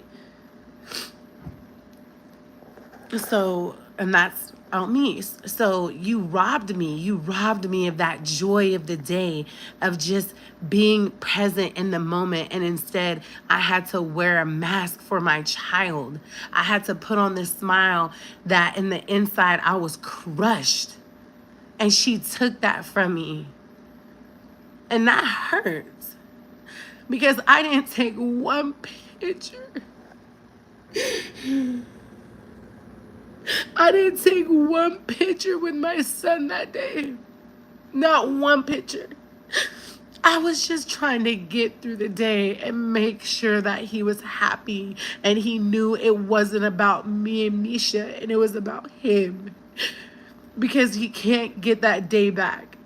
He became a teenager. And when I looked through the videos and I looked through the pictures that night, there was not one picture of me and my son on his birthday. My eyes were swollen. My face was swollen. You know, like I was so hurt. So I do want to interject. And I think as mothers, if you're a mother, you understand what I'm saying. That's my firstborn child. You know, my firstborn child becoming a teenager. And it hits different. So yeah, I'm wrapping it up, but I'm finishing it. Can you give me some a paper towel? Yeah. Thank you. So that hurts, right? And you guys might not know this about me, or you might do. I take my children's birthdays very serious. I go all out. I get them whatever they want because I believe this is the day that they came into my life and God blessed me with them. And I take their birthdays very seriously. And Misha knows that. We've been together a decade. We've spent all of these birthdays together with these children. So for her to text me and tell me, she texted me and she said, "Don't break down. It's Michael's birthday." But you're doing it. You did this. You don't have the audacity to even text me that, the right to tell me not to break down when you're causing this. So anywho, I just wanted to express that because it really hurt me. So it's okay, Key. It's okay, Key. You showed up and you showed out and he was happy. She can't take that away. I know. You did an awesome job. He had so much fun. He loved his party. Everything's for a reason. Not only will you never forget that, your babies, but you'll never forget she did that. I just felt a surge of energy pass over my body. Kind of want to fight now. No lie. Man. Thank you guys. We know we saw y'all at the water park all day for your other son's birthday. Key, it's okay. There will be so many more birthdays. Some moms miss their kids' whole birthday week. Don't feel bad, baby. Thank you. So, sorry, y'all. I just love my kids very much. You know, I come from a broken home where my mom was on drugs. And so I've made it my life's mission to be the best mom that I can be because I didn't have that mom, you know? So I get sensitive about my kids because I love them and I want their childhood to be the best that I can provide for them, where they can look back and know that their mom loved them, you know, and that I put them first. So,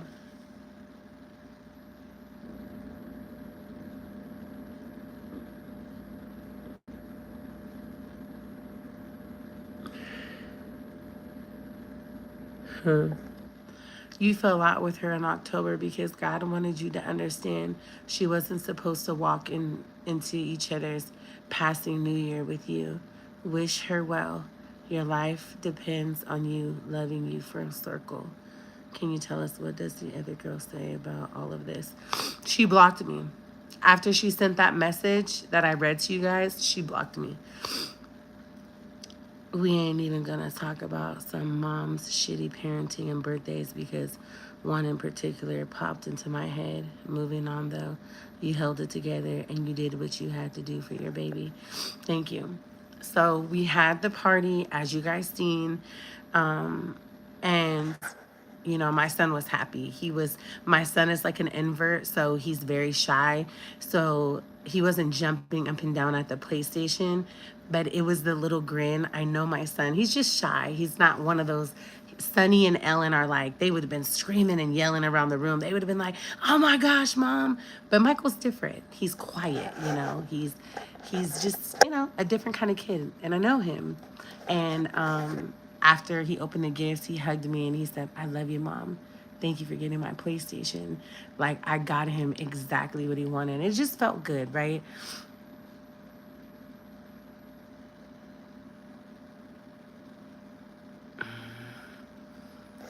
So, we're going with the party. Misha's mom comes to the party. She brings our niece and nephew, Misha's sister's twin children, a boy and a girl. And my kids have grown up with them. They are July, August, September, October. They're 3 months apart from Sunny. So Sunny turned 10 in July, and then they turned 10 in October, on October 20th. So when I got with Misha, Sunny was 8 months and they were 5 months. So they all grew up together the last 10 years, right? He will never forget the strength that you showed him. So glad that little man had an amazing day. Thank you, Tiara.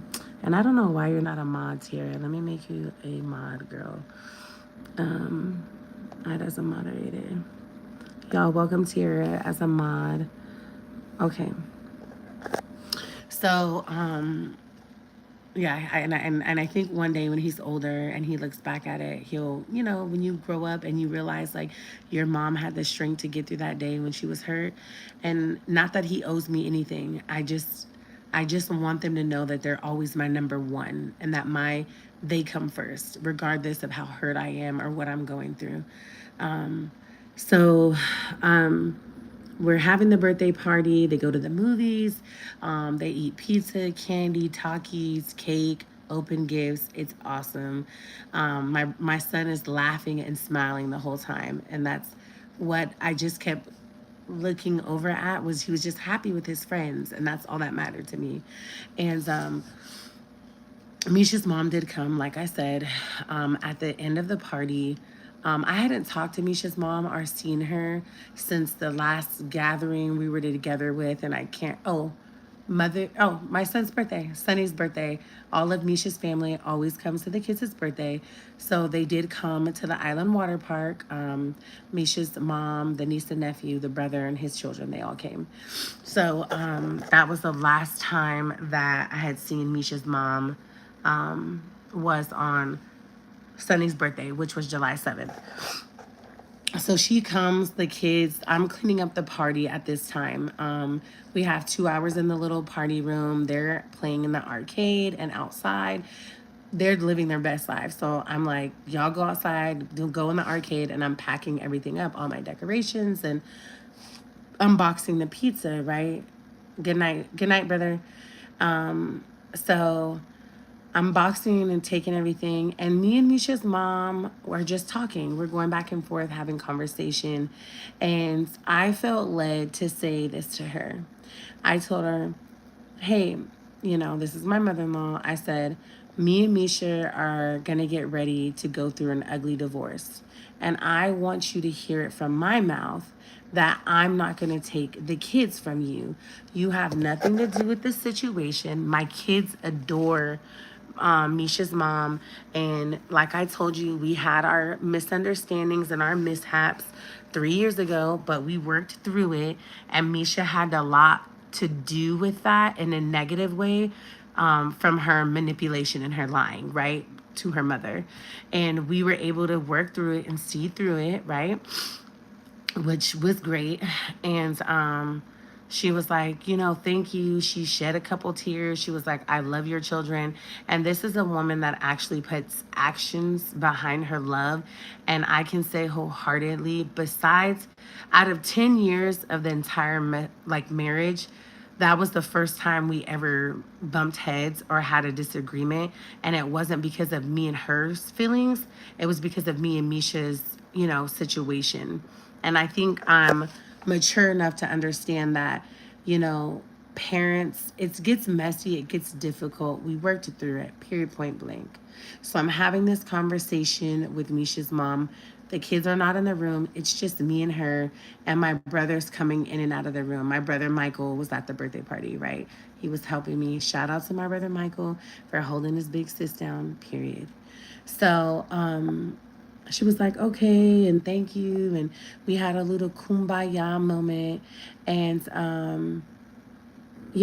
I just shared with her. I said, hey, Misha took my son around another woman that she's dating behind my back when she was trying to reconcile with me and trying to play the fence with, play both sides of the fence.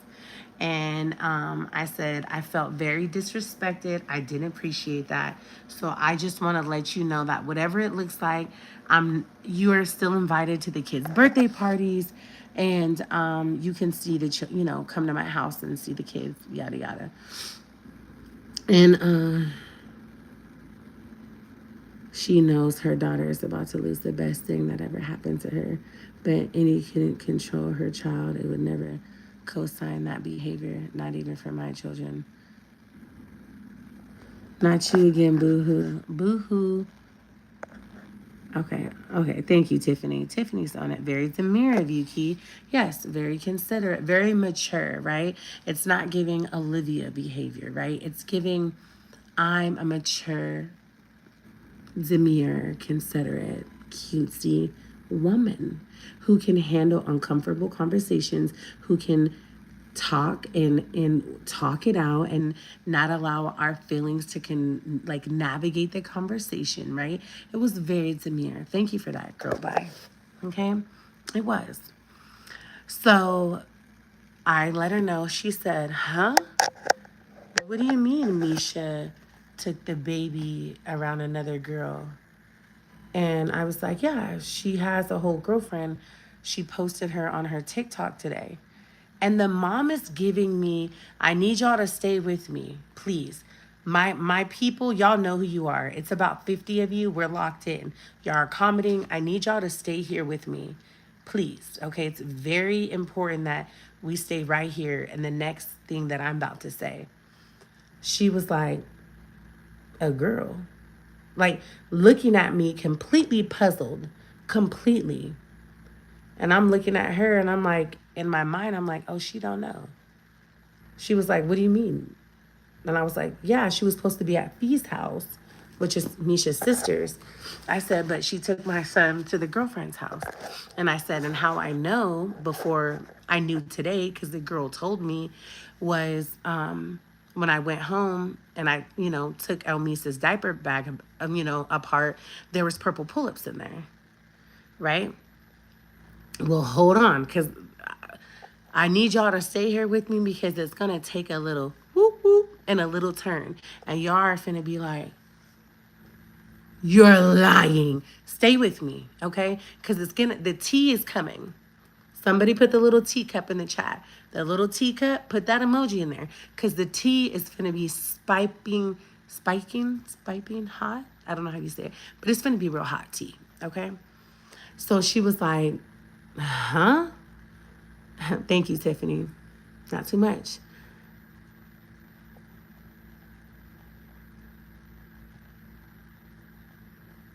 If you do what? That is so weird. Piping hot. Thank you, because I was having a tongue-tied moment. Piping hot tea. Thank you, love. Bookworm.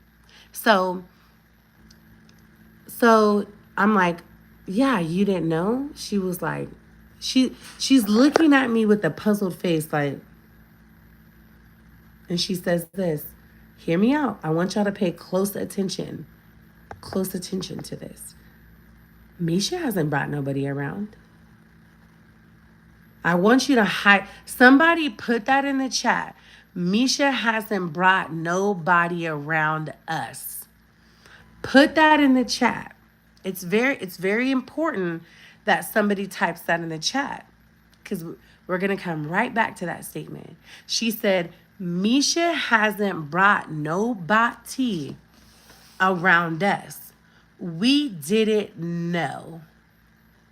And I'm thinking when she's saying we didn't know, obviously she's talking for her daughter, where Misha lives, because she's very close to her daughter, and her husband, right? That's when she says we, I'm thinking of her husband and her daughter because Misha lives there at her sister's house, and that's Misha's mom. So I'm like, okay, she's giving me all the correct facial, like, and then as a black mother, she's nosy, right? I'm very gullible in this moment. My son's party's almost over. I gotta take all these boys home. We've been at a party for 6 hours. I'm tired. I want to take a shower. It's been a long day. My eyes are swollen. I'm in a very like I don't want to say gullible. I'm in a very like emotional state, right? And I'm mentally and physically drained. I am drained, right? So I'm just having this conversation with her. So the next thing she says is, "Well, you got a picture of her?" Well, yeah, I just told you that Misha posted her on her TikTok and Sunny was the one that found it and texted to me. Didn't you just hear me say that? Of course I have it. I sent it to Misha and confronted her. So I pull her up. I pull up and I show it to her. She looked at it. She was like, she looks young. Did she have any kids? I said, yeah, she got a couple kids. She was like, how old are the kids? I said, they look like babies. She was like, she went like that to the picture. She zoomed it in. She said, we ain't never seen her before. Somebody put it in the chat. We ain't never seen her before. And then we get to, having conversation where she said, Daisy, she said, I was watching Divorce Court and a similar situation. She said, and the judge told her, well, you're considered the other woman because that's her wife. So this is what the mom tells me. Hear me out, y'all. This is what the mom says. She said, well, you're Misha's wife. And if Misha hasn't divorced you and y'all haven't got a divorce, that is the other woman. And this is what she tells me. She looks at me right in my face and she says, Daisy, because that's what they call me. That's my other name. I don't know if y'all know that. She said, I want to tell you something. I said, okay. She said, I am not taking in any more of Misha's girlfriend's children. Your children will be the last. I've been in their life for 10 years. I've spent 10 Christmases with your kids. My son Sonny is 10 years old. So Sonny has spent every holiday, every Christmas, every birthday of his life with Misha's family. That is all he knows.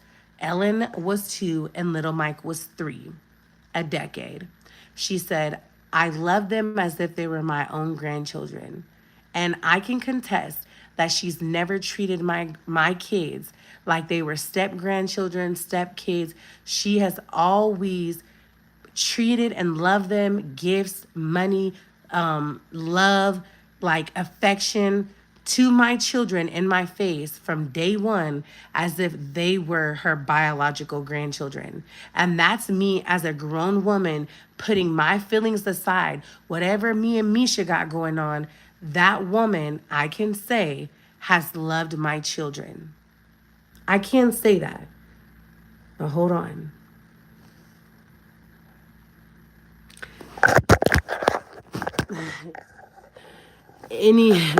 That's another time and another place, because just know I wasn't the first. Okay? Not too much.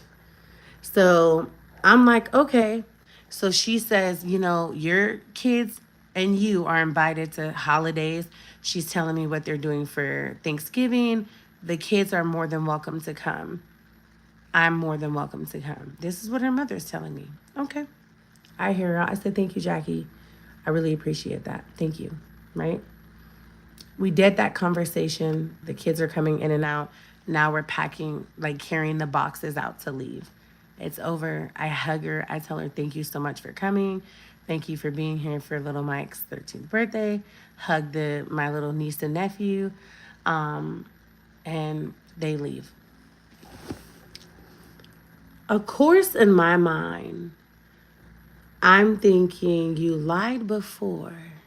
You know that Beyonce thing that says, the lies you've told, right? That's what was going on in my mind. I was like, I was driving little Mike's friends home, right? Back home, well, two of his friends. And I'm thinking, I got the music going, you know, they're little boys, they're having fun in the back of my SUV. And I'm thinking in my head, the lies you've told in the past when I was pregnant, when I went to your house looking for Misha and you knew she was with SpongeBob, but you looked at my face and you said, I haven't seen Misha and I don't know. And your sister did the same thing, but y'all all knew about the white bitch. Okay. So I'm thinking in my mind, right? All right, Keisha, don't overthink. You're going to need proof. I'm very much one of those. I'm a Scorpio, you guys. I'm an investigator. I'm very intuitive. I ain't saying that word right. I'm tired. My eyes are getting low. Okay. The last Sunday, Monday, Tuesday, Wednesday, Thursday, the last 5 days have been hard on me mentally and physically, right? And emotionally. So, of course, I'm drained right now. So, excuse me. Okay. So, I'm driving the boys home. Again, I've already blocked Misha. I'm not saying nothing to her. And I'm like, I need some type of proof.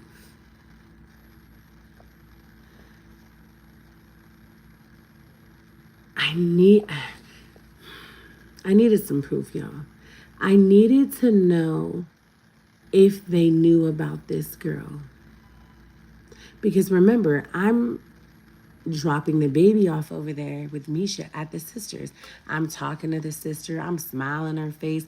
We're hee-heeing, ha-haing about the baby. On multiple occasions in the last 90 days, Misha's coming over here. She's staying the night at my house. She's all up in my house. You know what I'm saying? With me and my kids, hugging on me, sleeping naked in the bed, holding me. Yeah, all right. So that isn't sitting well with me. I'm like, I need to know if the sister and the mom knew that this girl existed. I gotta know. Because that's going to tell me a lot. And I just wanted to know. So I would like to say that everything that I am about to say after this is all allegedly. None of these things that I'm about to say right now are facts, nor are they true. They're all allegedly. So from this point of the video, from 118.26 moving forward, everything that I am about to say is allegedly. I can't say or deny or say I was present and I seen this or did this. This is all allegedly, and it's all allegedly. And I approve this message.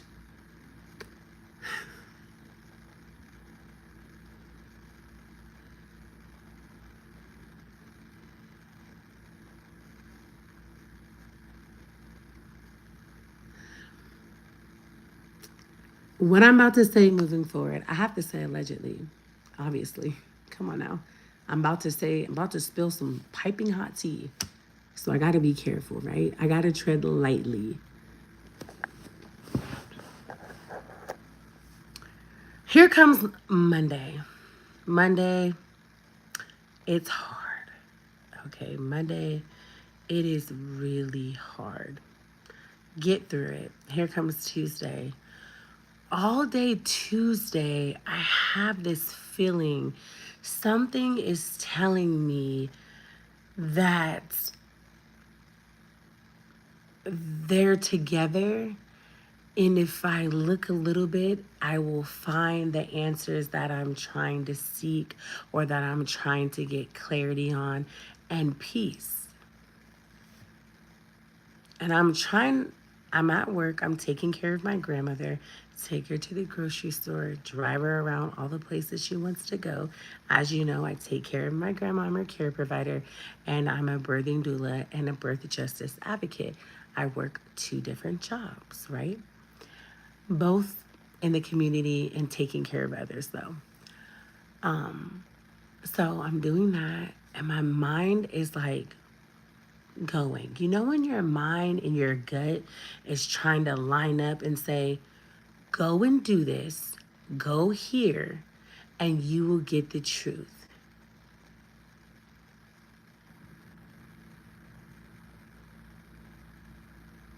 Right? I don't know if you've ever been in this situation where you just need to see the facts. You know what I'm saying? So here we are,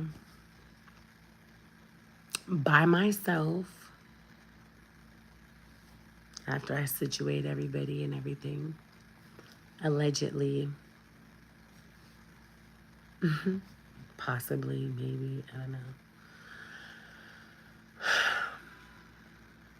I go into a vicinity where I have an idea of where my wife is at. I park and I wait. I parked and I waited. I turned my car off. I leaned the chair back and I waited. And as soon as the time was right, I seen everything that I needed to see.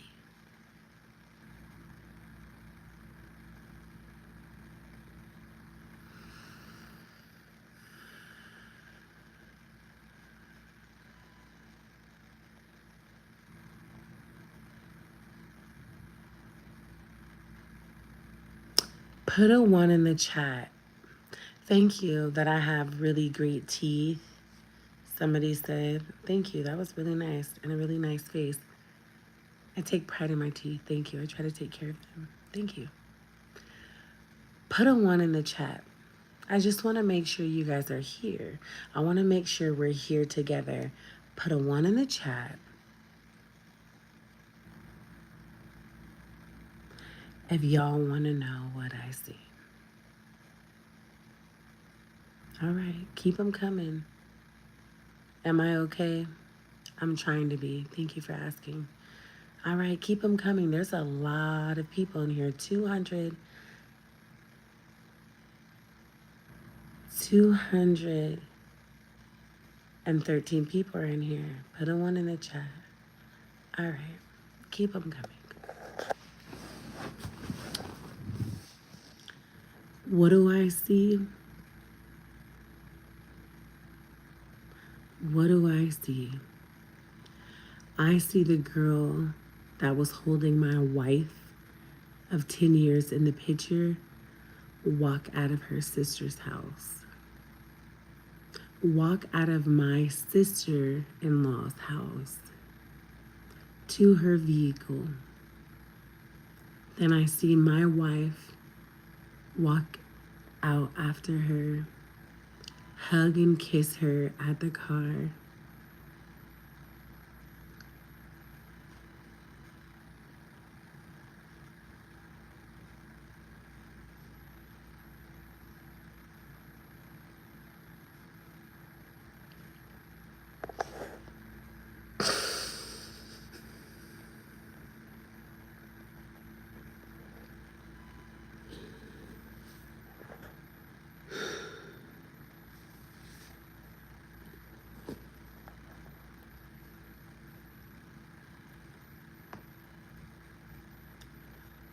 I seen it with my own two eyes.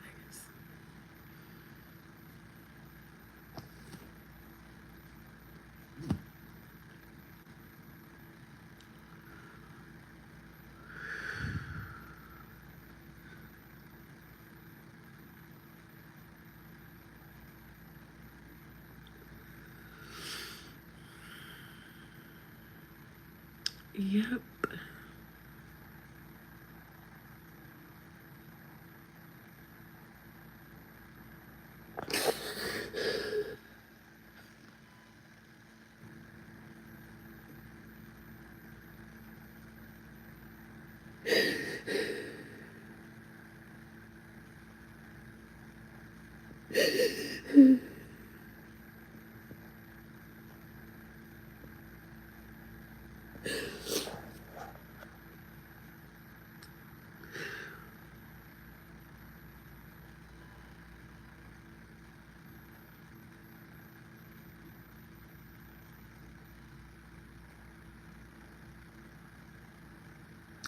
I needed to see the truth. And I seen it. And I will say I was parked there for a while. Hours. I was parked there for hours. Excuse me. Where her sister came home from work. Her sister wasn't there. It was just Misha and the girl. Nobody was home yet. And I sat there for hours. Then I see her sister come home from work, pull up in the driveway, go inside. I don't see my niece and nephew. I call them my niece and nephew because I helped raise them since they were 5 months.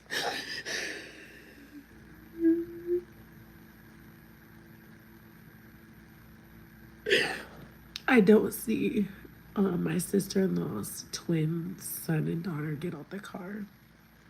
So I knew that Misha picked them up from daycare and they were already in the house.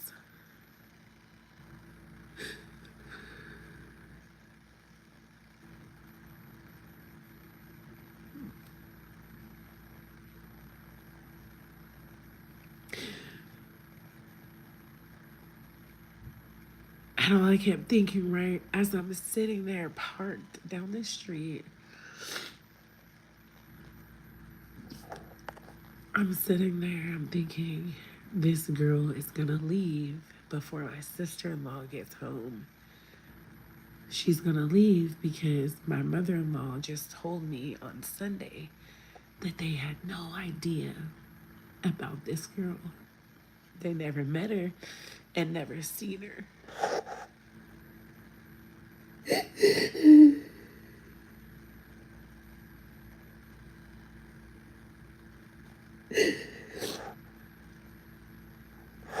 So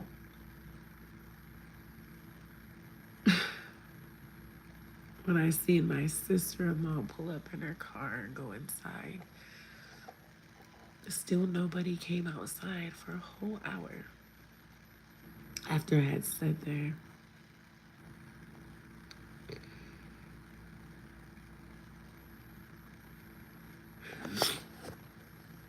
So her sister went inside for a whole hour. And I'm parked way down the street, y'all.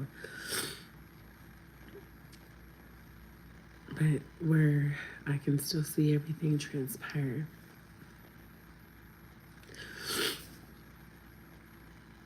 And I'm parked behind another car.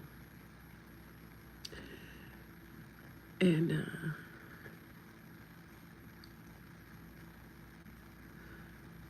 I guess I wanted to believe my mother-in-law, right? Or my ex-mother-in-law.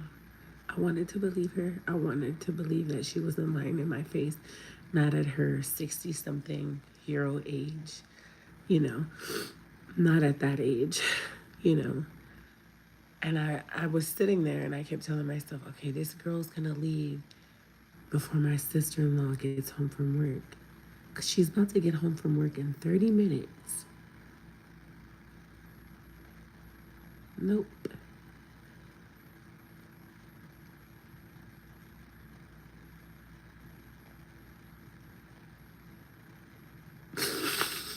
So my sister-in-law goes inside. Nobody comes out for an hour. Like I said, the girl exits the house first. I felt like I was in the cheaters van, and they're like, bring them over here. We catching them live. That's how I felt. I felt ridiculous. I felt humiliated. I felt stupid. I felt like, how are you in this situation not once but twice? How?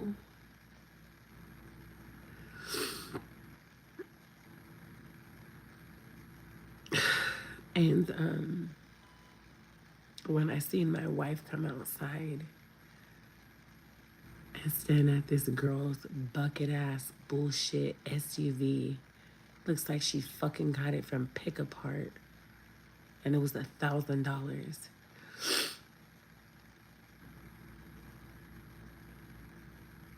And I see my wife hug and kiss her goodbye.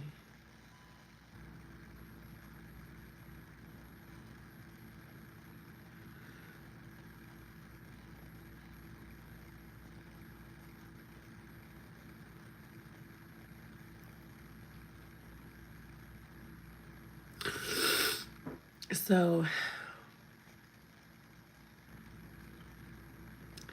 I have not spoken to Misha,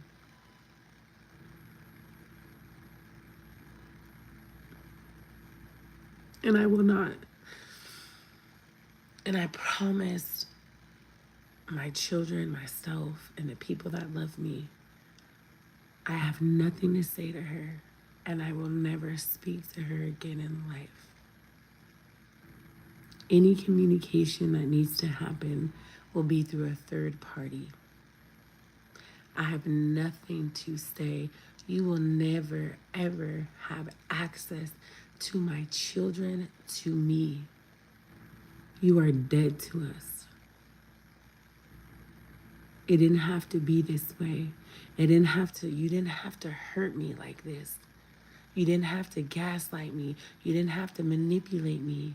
You didn't have to deny your relationship. You didn't have to lie. It didn't have to be this way, but you chose it this way, and you chose to hurt me.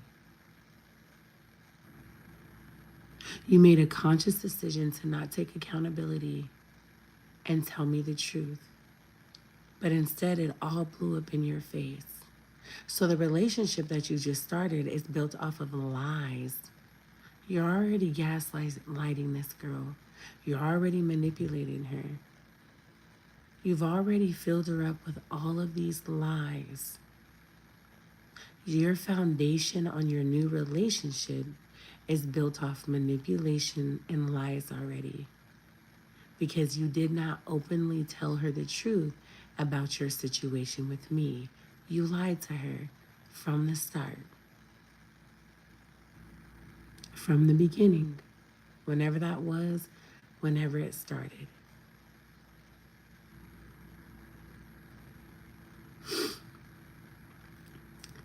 But I will tell you guys this.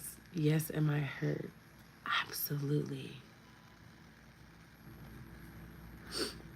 But I feel a peace, and I feel a weight lifted off of my shoulders, because she is no longer my problem.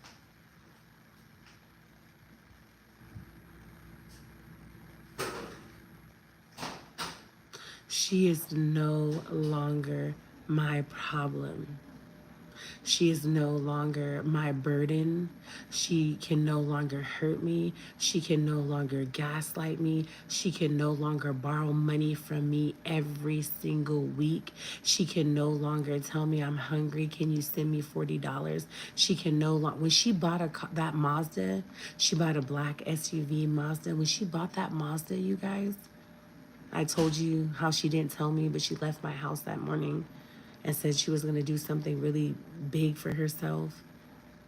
Do you know that very next day she asked me if she could borrow $50 after you just bought a 2024 Mazda SUV? You need $50 for gas. Continuously taking advantage and using me, knowing that I'm going to give it to you whether I have it or not, whether what my situation is, because you're my wife and I don't want you to struggle. I don't want you to be hungry. I don't want you to go without gas.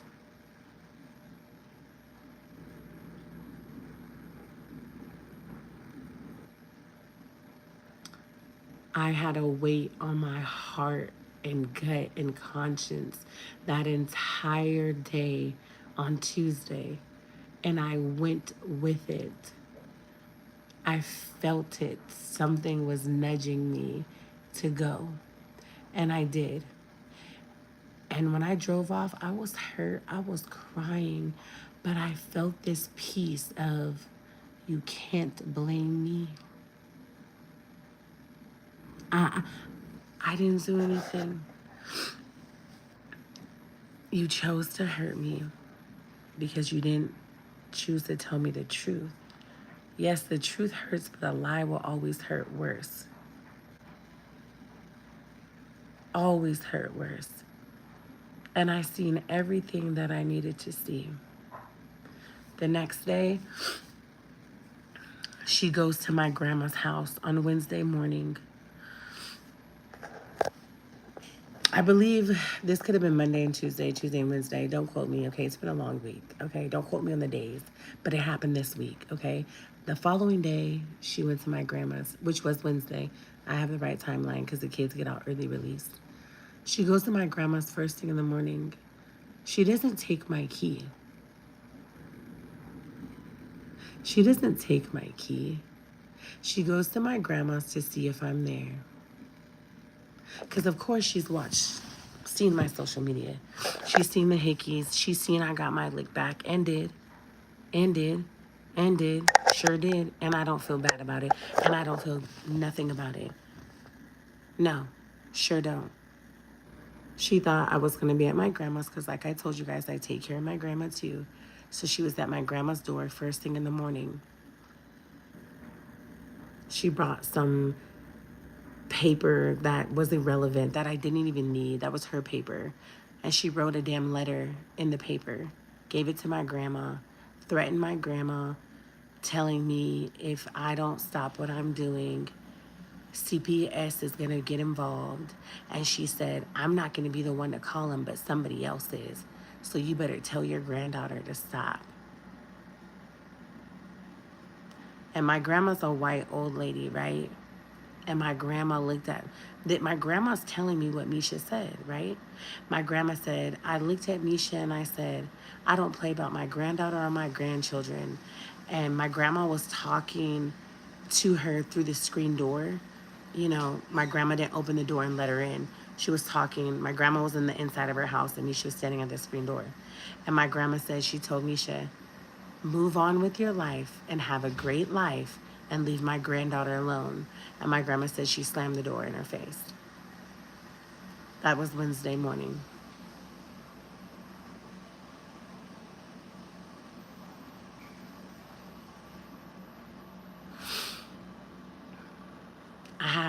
Misha has been on that night that I parked down the street allegedly and I seen this.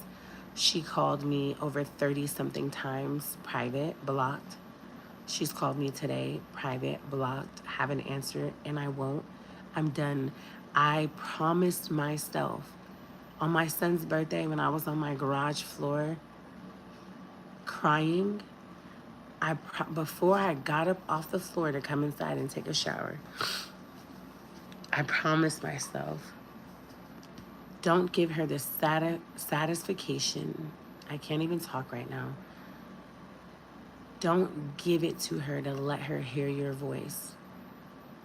Don't speak to her. Don't answer her calls. Don't block her. I blocked her before I got my big back black butt off of my concrete garage floor. I blocked her. I sent her the last text. I sat there. I said a prayer. I was boo-hooing crying. And I said, Kishel, we are not talking to her ever again under any circumstances, any situation. We are done.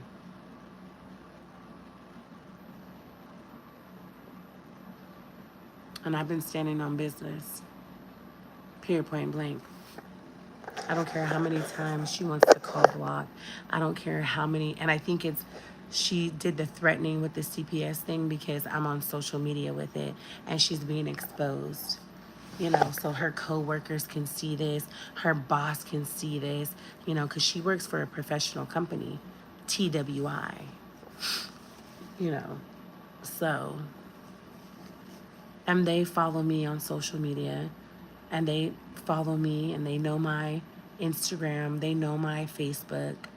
So it's, she feels humiliated, and that people can come onto my social media and see this and know her for who she really is, right? And what she's done. And so she made some threats or whatever to my grandma. And my grandma just like basically threatened her back. Like, I don't play about my granddaughter and my grandchildren. My grandma said I told her to move on her with her life and leave you alone. I love my grandma. Shout out to my granny. And she shut the door. And I told my grandma, if she ever comes back to the door again, don't answer it, don't do anything, don't speak to her. It's over. You will be served. And if you want to serve me, you want to go spend all your money on a divorce, go. I'll sign the documents. Whoever does it first, perfect. Whoever serves who first, it's gonna get done. It's over. I want out. I want done. I want it over with.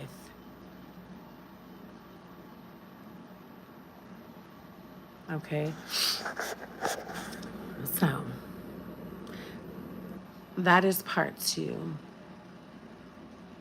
And that's everything that's happened since Sunday. So Sonny is having a really hard time. He's got in trouble twice at school this week. He feels very conflicted. He's a 10-year-old little boy. We just set the kids down. We just told them we were going to move in together and get a house. We've been talking about it. Misha's coming home. We're going to move in together and get a house. We're not going to live in the townhouse no more. Misha's coming back home. And my son found that, and he's 10 years old. He's going through it. He's a child. He feels so bad. He told me before we left to the party, he hugged me and he said, I'm sorry that I sent that to you, Mom. I just felt like you needed to know.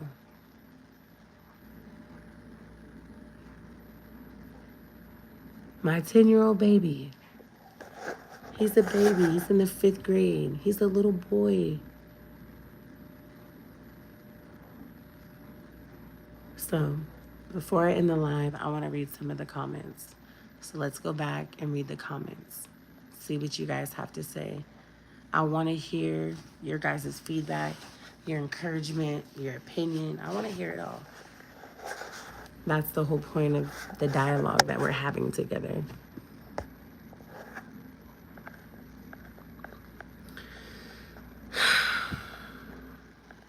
I see Key, please change your locks.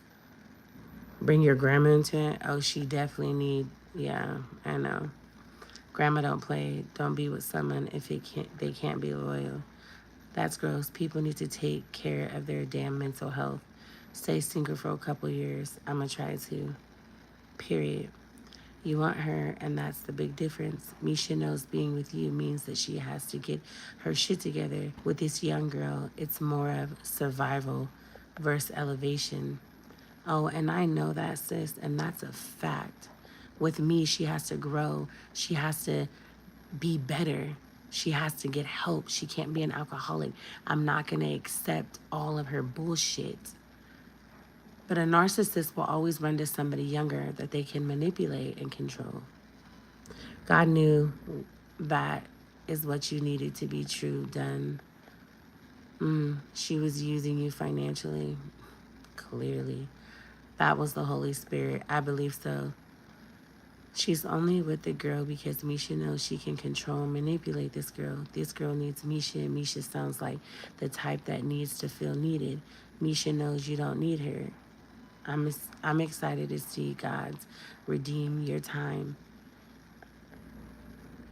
Them was your purple pull-ups. Right, them was her purple pull-ups. Them was her purple pull-ups. She can't take shit from you no more. You didn't deserve this, Key. Thank you. On point, preach. I'm just trying to I want to Key, I'm so sorry. My heart. Thank you, Sunday. Now you can fully move on and heal. God has much bigger plans for you. Thank you, Nancy. Thank you, Olivia. Heartache hurts. Exactly why I'm moving on. No more games. I hear you. Hope. Is that my family member? Because my white side of my family is Hope. You needed that. Now the healing starts. You're right, Tiffany. Baby, come here. Lay your head on my shoulders. It's not your fault, Keith. Thank you, Jade. But she has a ring camera, so she knows, sis knows exactly. My Mr. cheating as we speak. I don't know. I'm moving out on the 1st. That's the worst when the whole family knew about it and you're the last to know. Same thing happened with my jailbird I told y'all about. Where is this going? Hey, Mom is a gaslighting liar, too.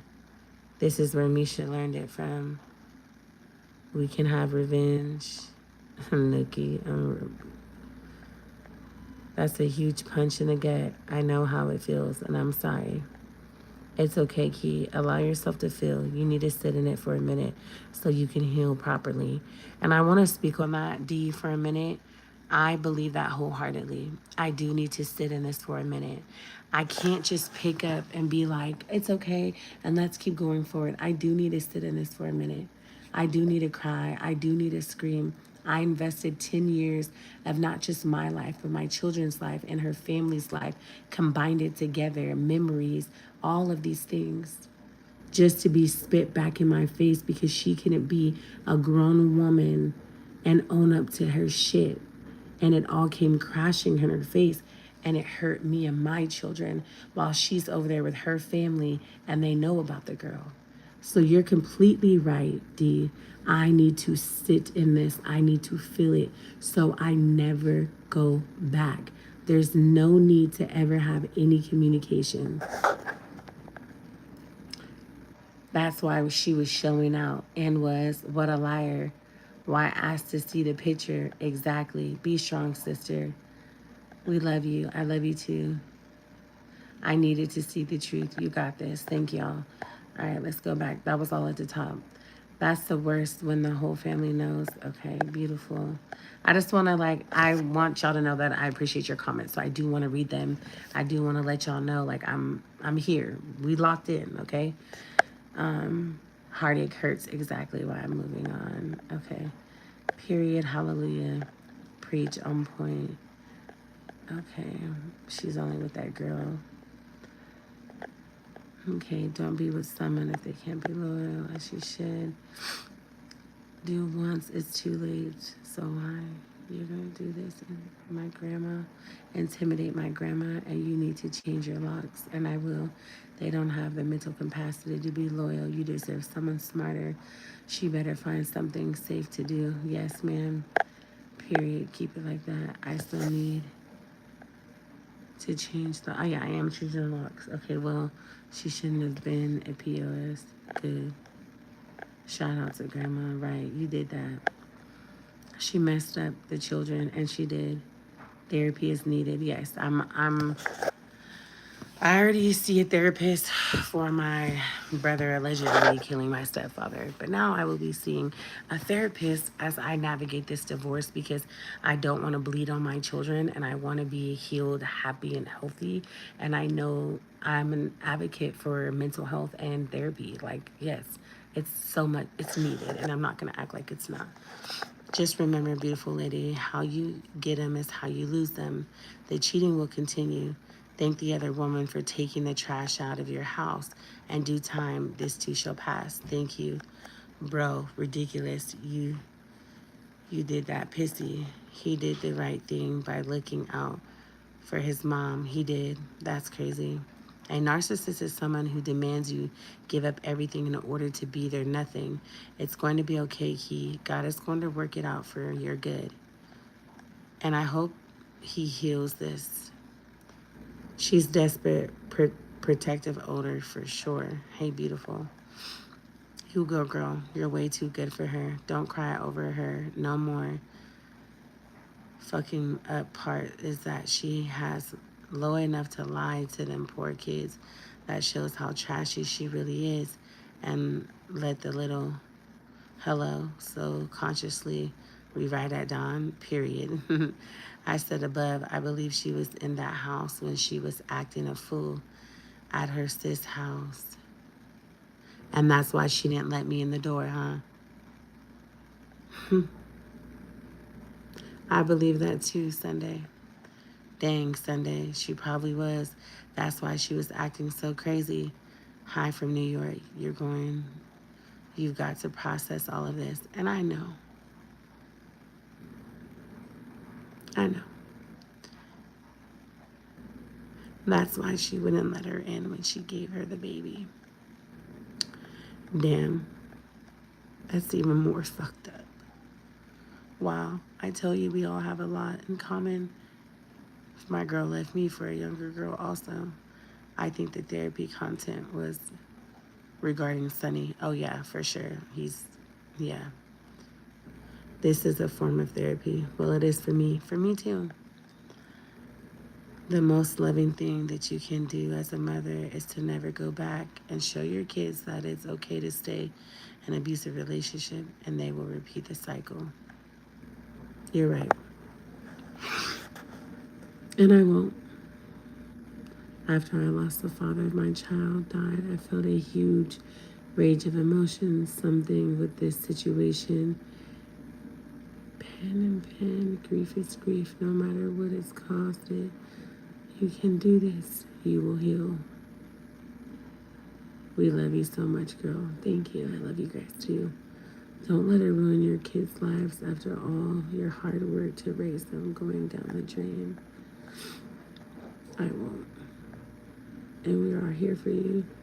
You will get through this too. And you know you will. You know that's a great comment because it's bigger than you. Your children have to see this is not okay. I know. You're a soldier. I know. And that is why I blocked her and her family from my children's phone. I blocked her from my phone. And we're not answering any private calls. And I promised myself, you guys, when I sat on that pavement in my garage before I got up, we love you, Key. I love you guys. I love you, Sunday. I promised myself to never speak to her again. And if I need to speak to her for any reason, to have a third party do it so that she can never hear my voice on the phone again. She will never text me. I will not communicate. And to keep it that way, hold your ground and don't give up. And I'm going to hold on to it because she played in my face, and so did her family all over again 3 years later in October. I feel like I'm in a movie. Like, how can this even be real? How can this even be real? She will. They're all fake as fuck, and they are. And I'm done. I've had enough pain. If I will call you Sunday. But honestly, you guys, when I sat there and I was parked and I seen her walk out of my sister-in-law's house and I seen my wife follow her out, I seen them hug and kiss goodbye.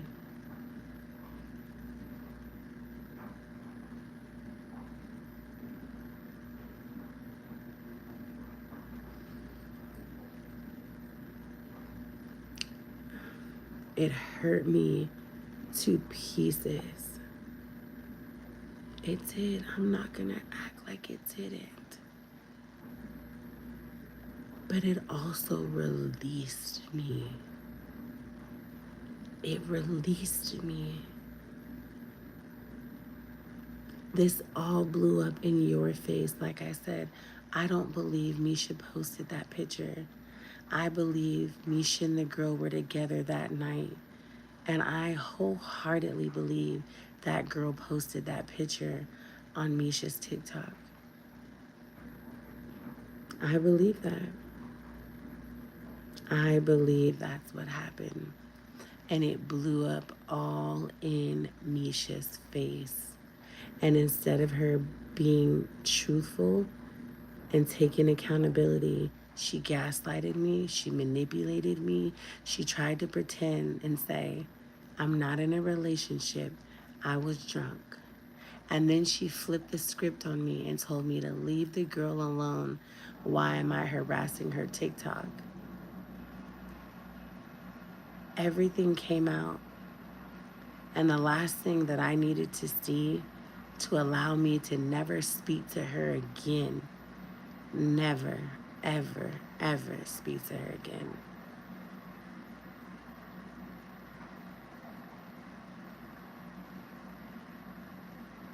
I'll send it to you.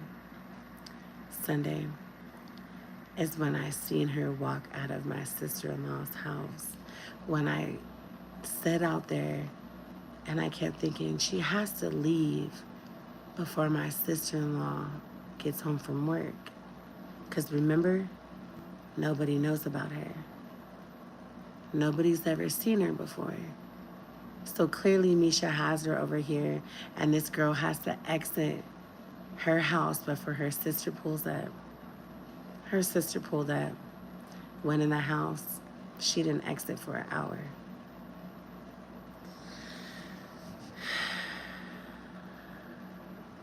Misha was, because remember that's what she said. She said, I was drunk, because Misha drinks every day. And she's an alcoholic. So I believe Misha was drunk. You're right, Olivia. And the girl posted it. That's why Misha was so gun-ho on, I don't post on my social media. I didn't post anything. She was really serious because she didn't post anything. That's why she texted me that. She said I was tripping. But she had no idea that the girl posted it. I believe that. I believe that's what happened. So,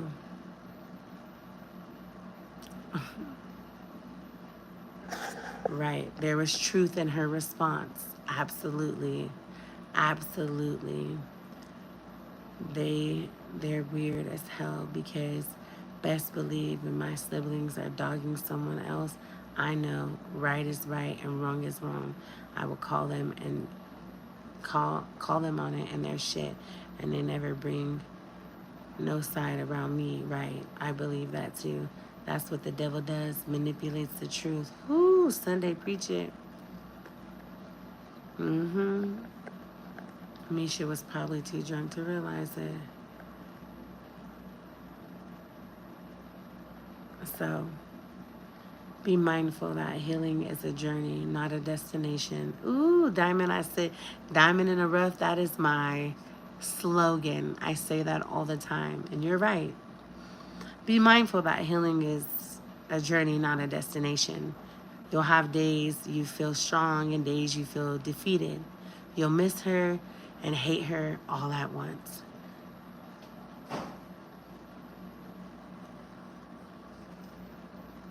It's all a part of the healthy healing. No, no one in the family gave me some signs. Wait. What about the... You ran past that, sis. And that girl's an even bigger dumbass. I think that was all that needed to be said about that for now. How are you, beautiful? Yeah, I feel like we can talk about that tomorrow, this weekend, because obviously I posted it. I'm going to talk to you guys about it. And I don't think it really was a lick back. I think it was self-gratification for myself because I was hurt and because I felt played to the utmost. I did. And I felt played by my own wife. So, and that's just, again, me being transparent.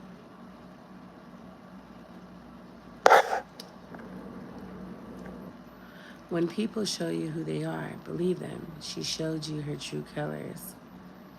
That is who she is. She is the problem. You moving on and healing is the solution. Whoo, that's the truth. It was a joke because she ran past that. It's no pressure. No, no, no, no. I know.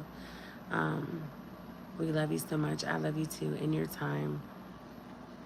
No, I know. I know, y'all. Don't, you guys, as long as ain't nobody trying to bring me down or talk mess, y'all can ask me anything. Y'all know I'm an open book, literally. I just poured out my whole trauma and life to y'all right now, my 10-year marriage. So, yeah, no worries. I will discuss it, but obviously I don't want it to be a part of this video um, at all. So I want it to be something separate that I can just talk to you guys about and explain why. And, you know, it's really, I don't know if you guys, you know, want to know who, whatever, but it just was like out of, you've been sleeping with this girl. It was spiteful. I'm a grown woman. So it was like, you had that hickey on your neck underneath the Band-Aid. All right. So it's like, boom, I'll get, you know what I mean? Like, it was just spiteful. It was just like, I have niggas lining up. I'm not ugly. I'm just a little big, okay?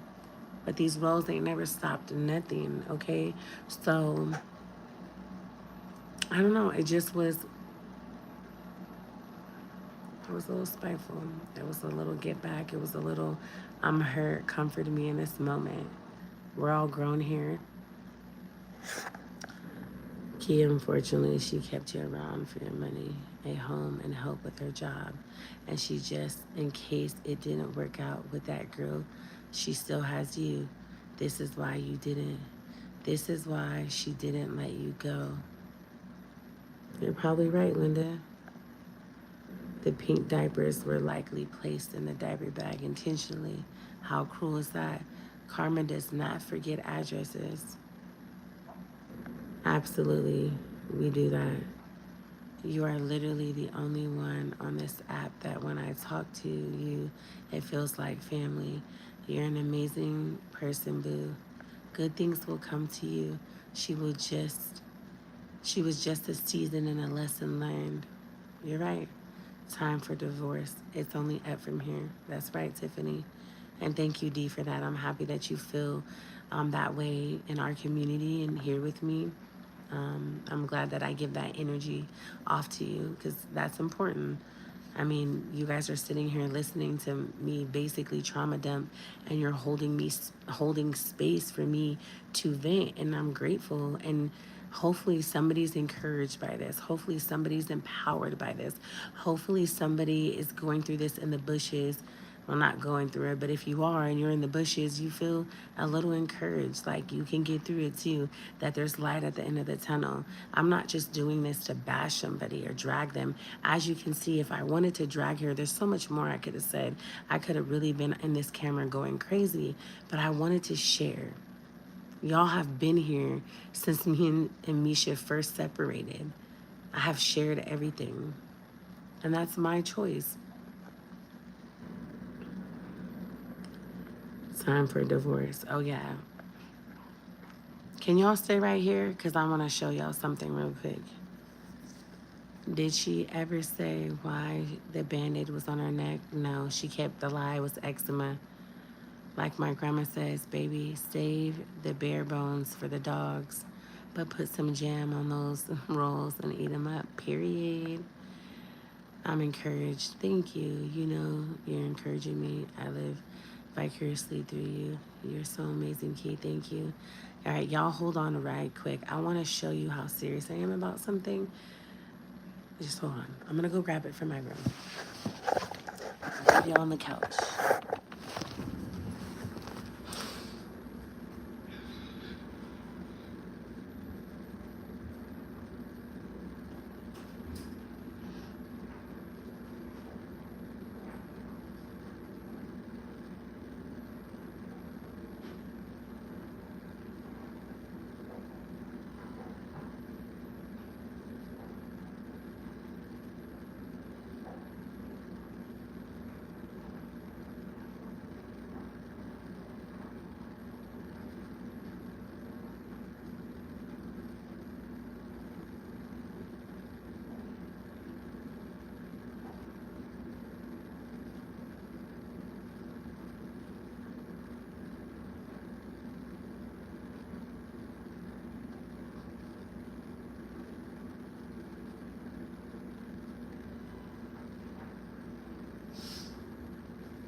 Thank you guys for holding on.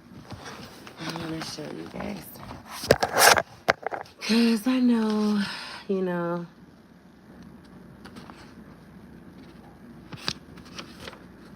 and people get on the internet and say, we're gonna do this, we're gonna do that. And, you know, but I wanna show you the date on these documents.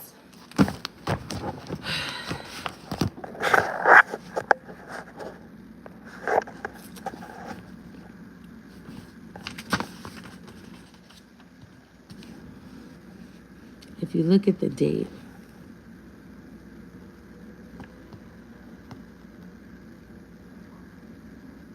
you guys see that date? Okay. We see the date, right? Can y'all put a 1 in the chat if you can see the date? Okay. We see the date.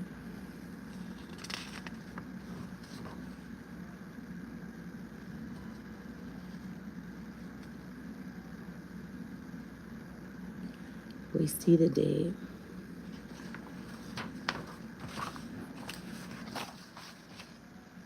We see the date here, Superior Court.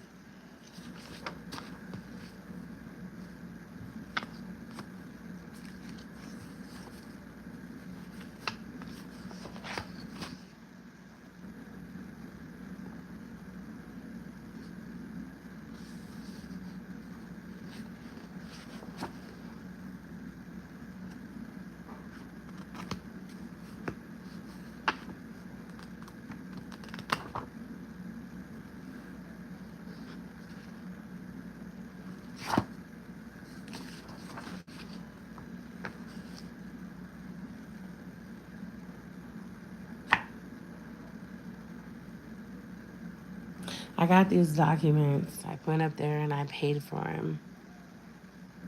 And Misha told me, I don't want to get a divorce. I love you. You're my wife. We can work this out. We can work this out.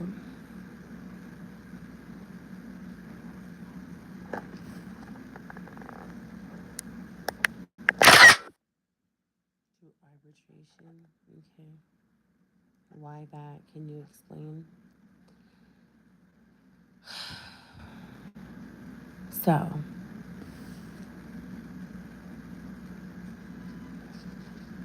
I think sometimes we hold on to people because of history, because of time invested and raising children together, and memories. I think a lot of times it's so hard, even if there is pain involved, it's so hard to walk away. It is. And people, our hearts, we're led with our hearts and we stay. I knew then that I needed to get away from her. But every time I tried, I showed her these divorce papers when she was at my house. I told her, let's fill them out. Let's get this done. Again, I love you. I will tell you this. Since we first separated 3 years ago and we've been on and off, Misha has never, ever asked for a divorce. Not one time. She's never brought it up. It's always been me. And somehow, some way, she'll convince me that I don't need to fill out the papers, I don't need to pursue anything. Yeah.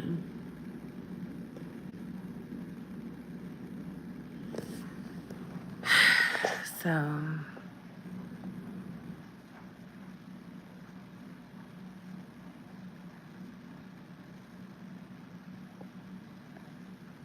and it's so crazy. The girl is broke. Her car looked like she got it from a junkyard. If you go to her TikTok right now, I don't know if she put it on private. She was asking her TikTok supporters to send her $1 because she can't afford to buy a new car. So not only do you pick a little girl, I don't know if she's a little girl, y'all, because I'm going to keep it real. She didn't look like a little girl without that filter. I'm going to just be honest. When I seen her walk out the house, she didn't look like the pictures. But again, I don't know.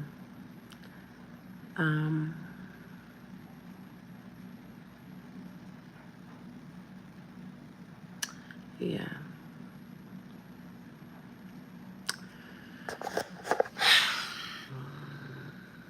It's familiar. It's so hard to let go. Yeah. Yes, history. You're right. There's familiarity in history. It was all selfish intent. She didn't want to be married. Hey, beautiful. Hey.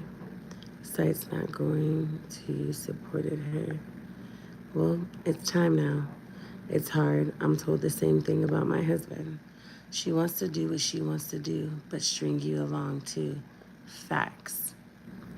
She broke your vows. She doesn't get to break this any of the marriage and then take you emotionally hostage to avoid the consequences of her bad choices. Whoo, preach it.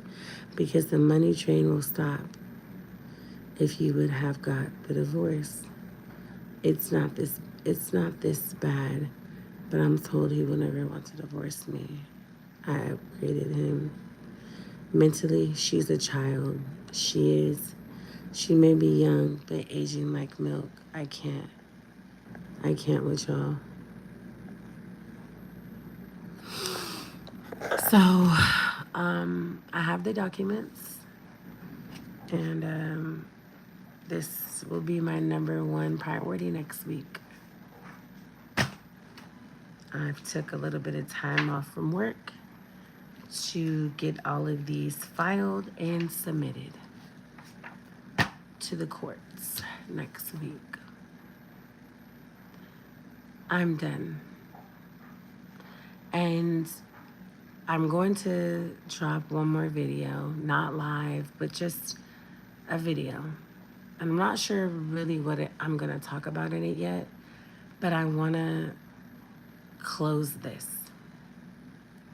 The next time I bring this up or talk about it after the video, it'll be a divorce party. And I'll come live and I'll be in Vegas and I've lost over 100 pounds and I'll be looking like a baddie and not a fatty. And I'll have my divorce cake. But I think in order to heal, I can't continue to relive the memories and the hurt, the disappointment, the gaslighting, the manipulation. I can't keep revisiting it. And I'm not going to drag this out. I've said what I've had to say. I've showed you guys all the receipts in this phone. Everything is out on the table. Baby, you're already a baddie. Yay, thank you. I don't want to drag my pain. I don't want to lie in it. I know I need to sit in it for a while. But the videos will stay up. It's a part of my journey. It's a part of... It's not coming with me in the new year, but it's a part of me. You know what I'm saying? But I'm not going to walk in it anymore. I'm not going to carry it like a badge of honor. It's over.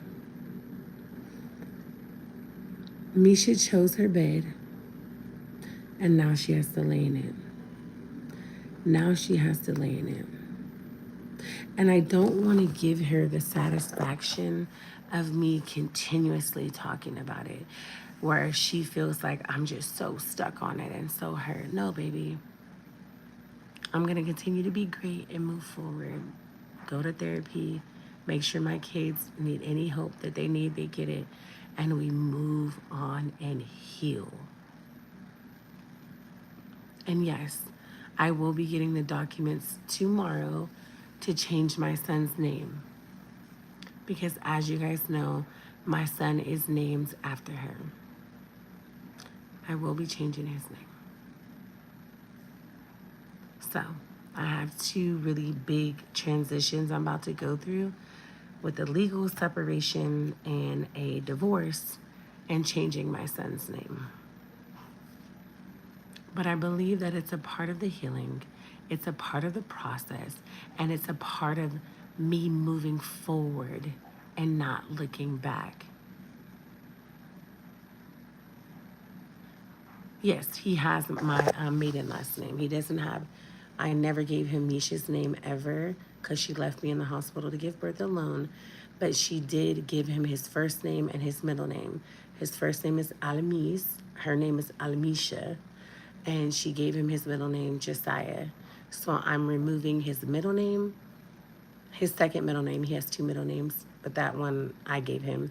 And I'm removing his first name. Yes, I am. And I thank God that my son is only 2 and he won't remember this. He won't. And I feel like that's a blessing. That is such a blessing that he won't remember this. And yes, he asks for Misha, but I redirect him. When he asks for her, I'm like, do you want to play on the skateboard? You want to go outside? And I just love on him a little harder. And out of sight, out of mind, a narcissist named Baby after herself, right? Yeah. Yeah. Why'd you do that? Yes. You scared me. Huh? Yeah, I turned the light on. I had to get my papers.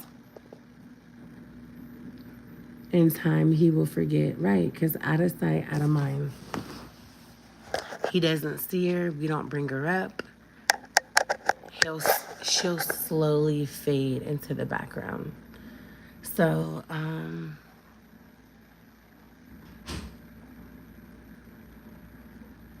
is it not her child anymore? Asking because I really want to know how this works. Well, because Misha wasn't there when I gave birth, she's not on the birth certificate. And in the last 2 years, she never filled out the documents to be added to the birth certificate or to legally adopt him. So, no, I can move on. And she doesn't have any say so. And I feel like that is a huge blessing for me. A huge blessing for me. So start calling him a nickname so that it's an easier transition. You could change his name to something that is similar and sounds his current name.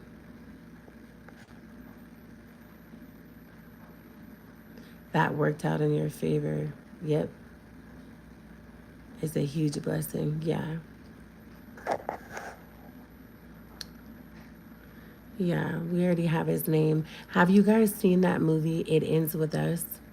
If you haven't, go watch it because I feel like that is how this whole situation has worked out. I promise you.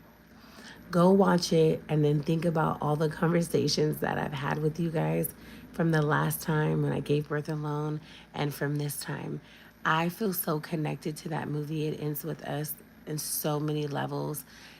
Oh my gosh, you guys. So I love that movie. If you haven't seen it, yeah, go watch it. It is, I don't know, it's not on Netflix. It just got out of the movie theaters. So I'm not sure how you can watch it. I seen it at the movie theaters, but I would Google it. It's called It Ends With Us. And I did buy the book, and I have the book. I haven't read it yet, but I am going to read the book. But I will say the guy, I'm not going to tell you all the movie because I hate when people do that. But the guy in the end, the good guy, if you go watch the movie, I'll give you guys a little hint. That's what I'm naming the baby. So if you've seen the movie and you know the good guy in the end, that's what I'm going to name the baby. That's going to be his name. And I just feel so connected to it. When I decided to change his name, like that following Monday, I already knew. I was like, I know what I'm going to change his name to. And it just fits him even better. So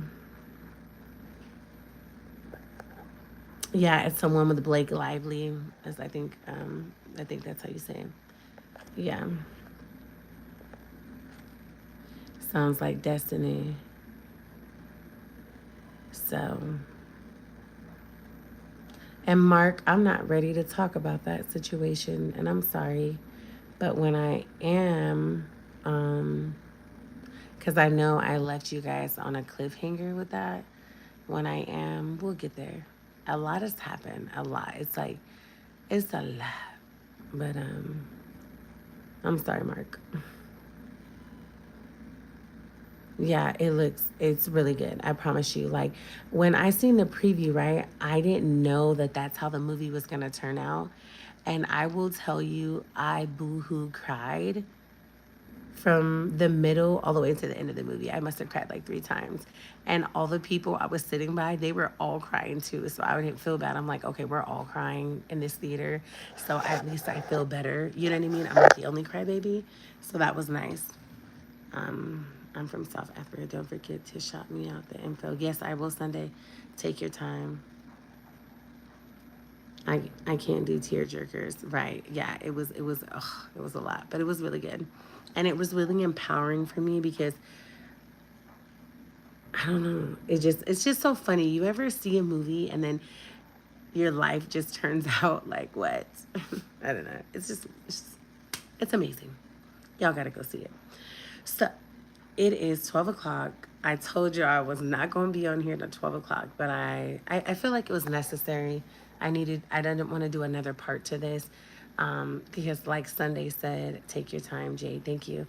I'm not good at coming back with the next part. So I guess it's better that I give you guys this full lengthy live where you know the next part instead of me breaking it down to 6 parts. So I'm sorry it's so long, the live.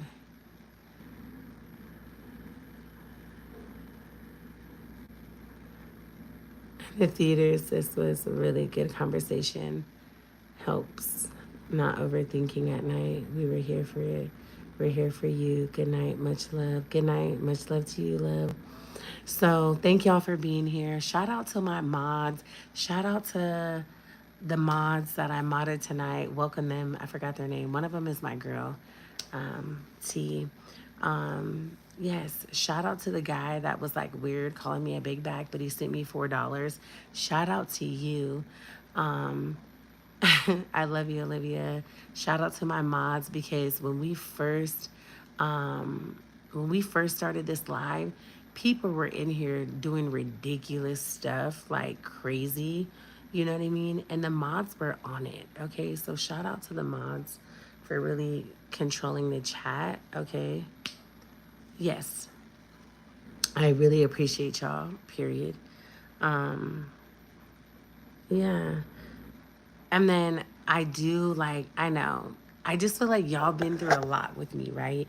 With the whole Misha situation. I started my YouTube channel with Misha and the kids, and here we are now. And I've shared my journey, right? And I think I want to have a divorce party. And not think, I'm going to have a divorce party in Vegas.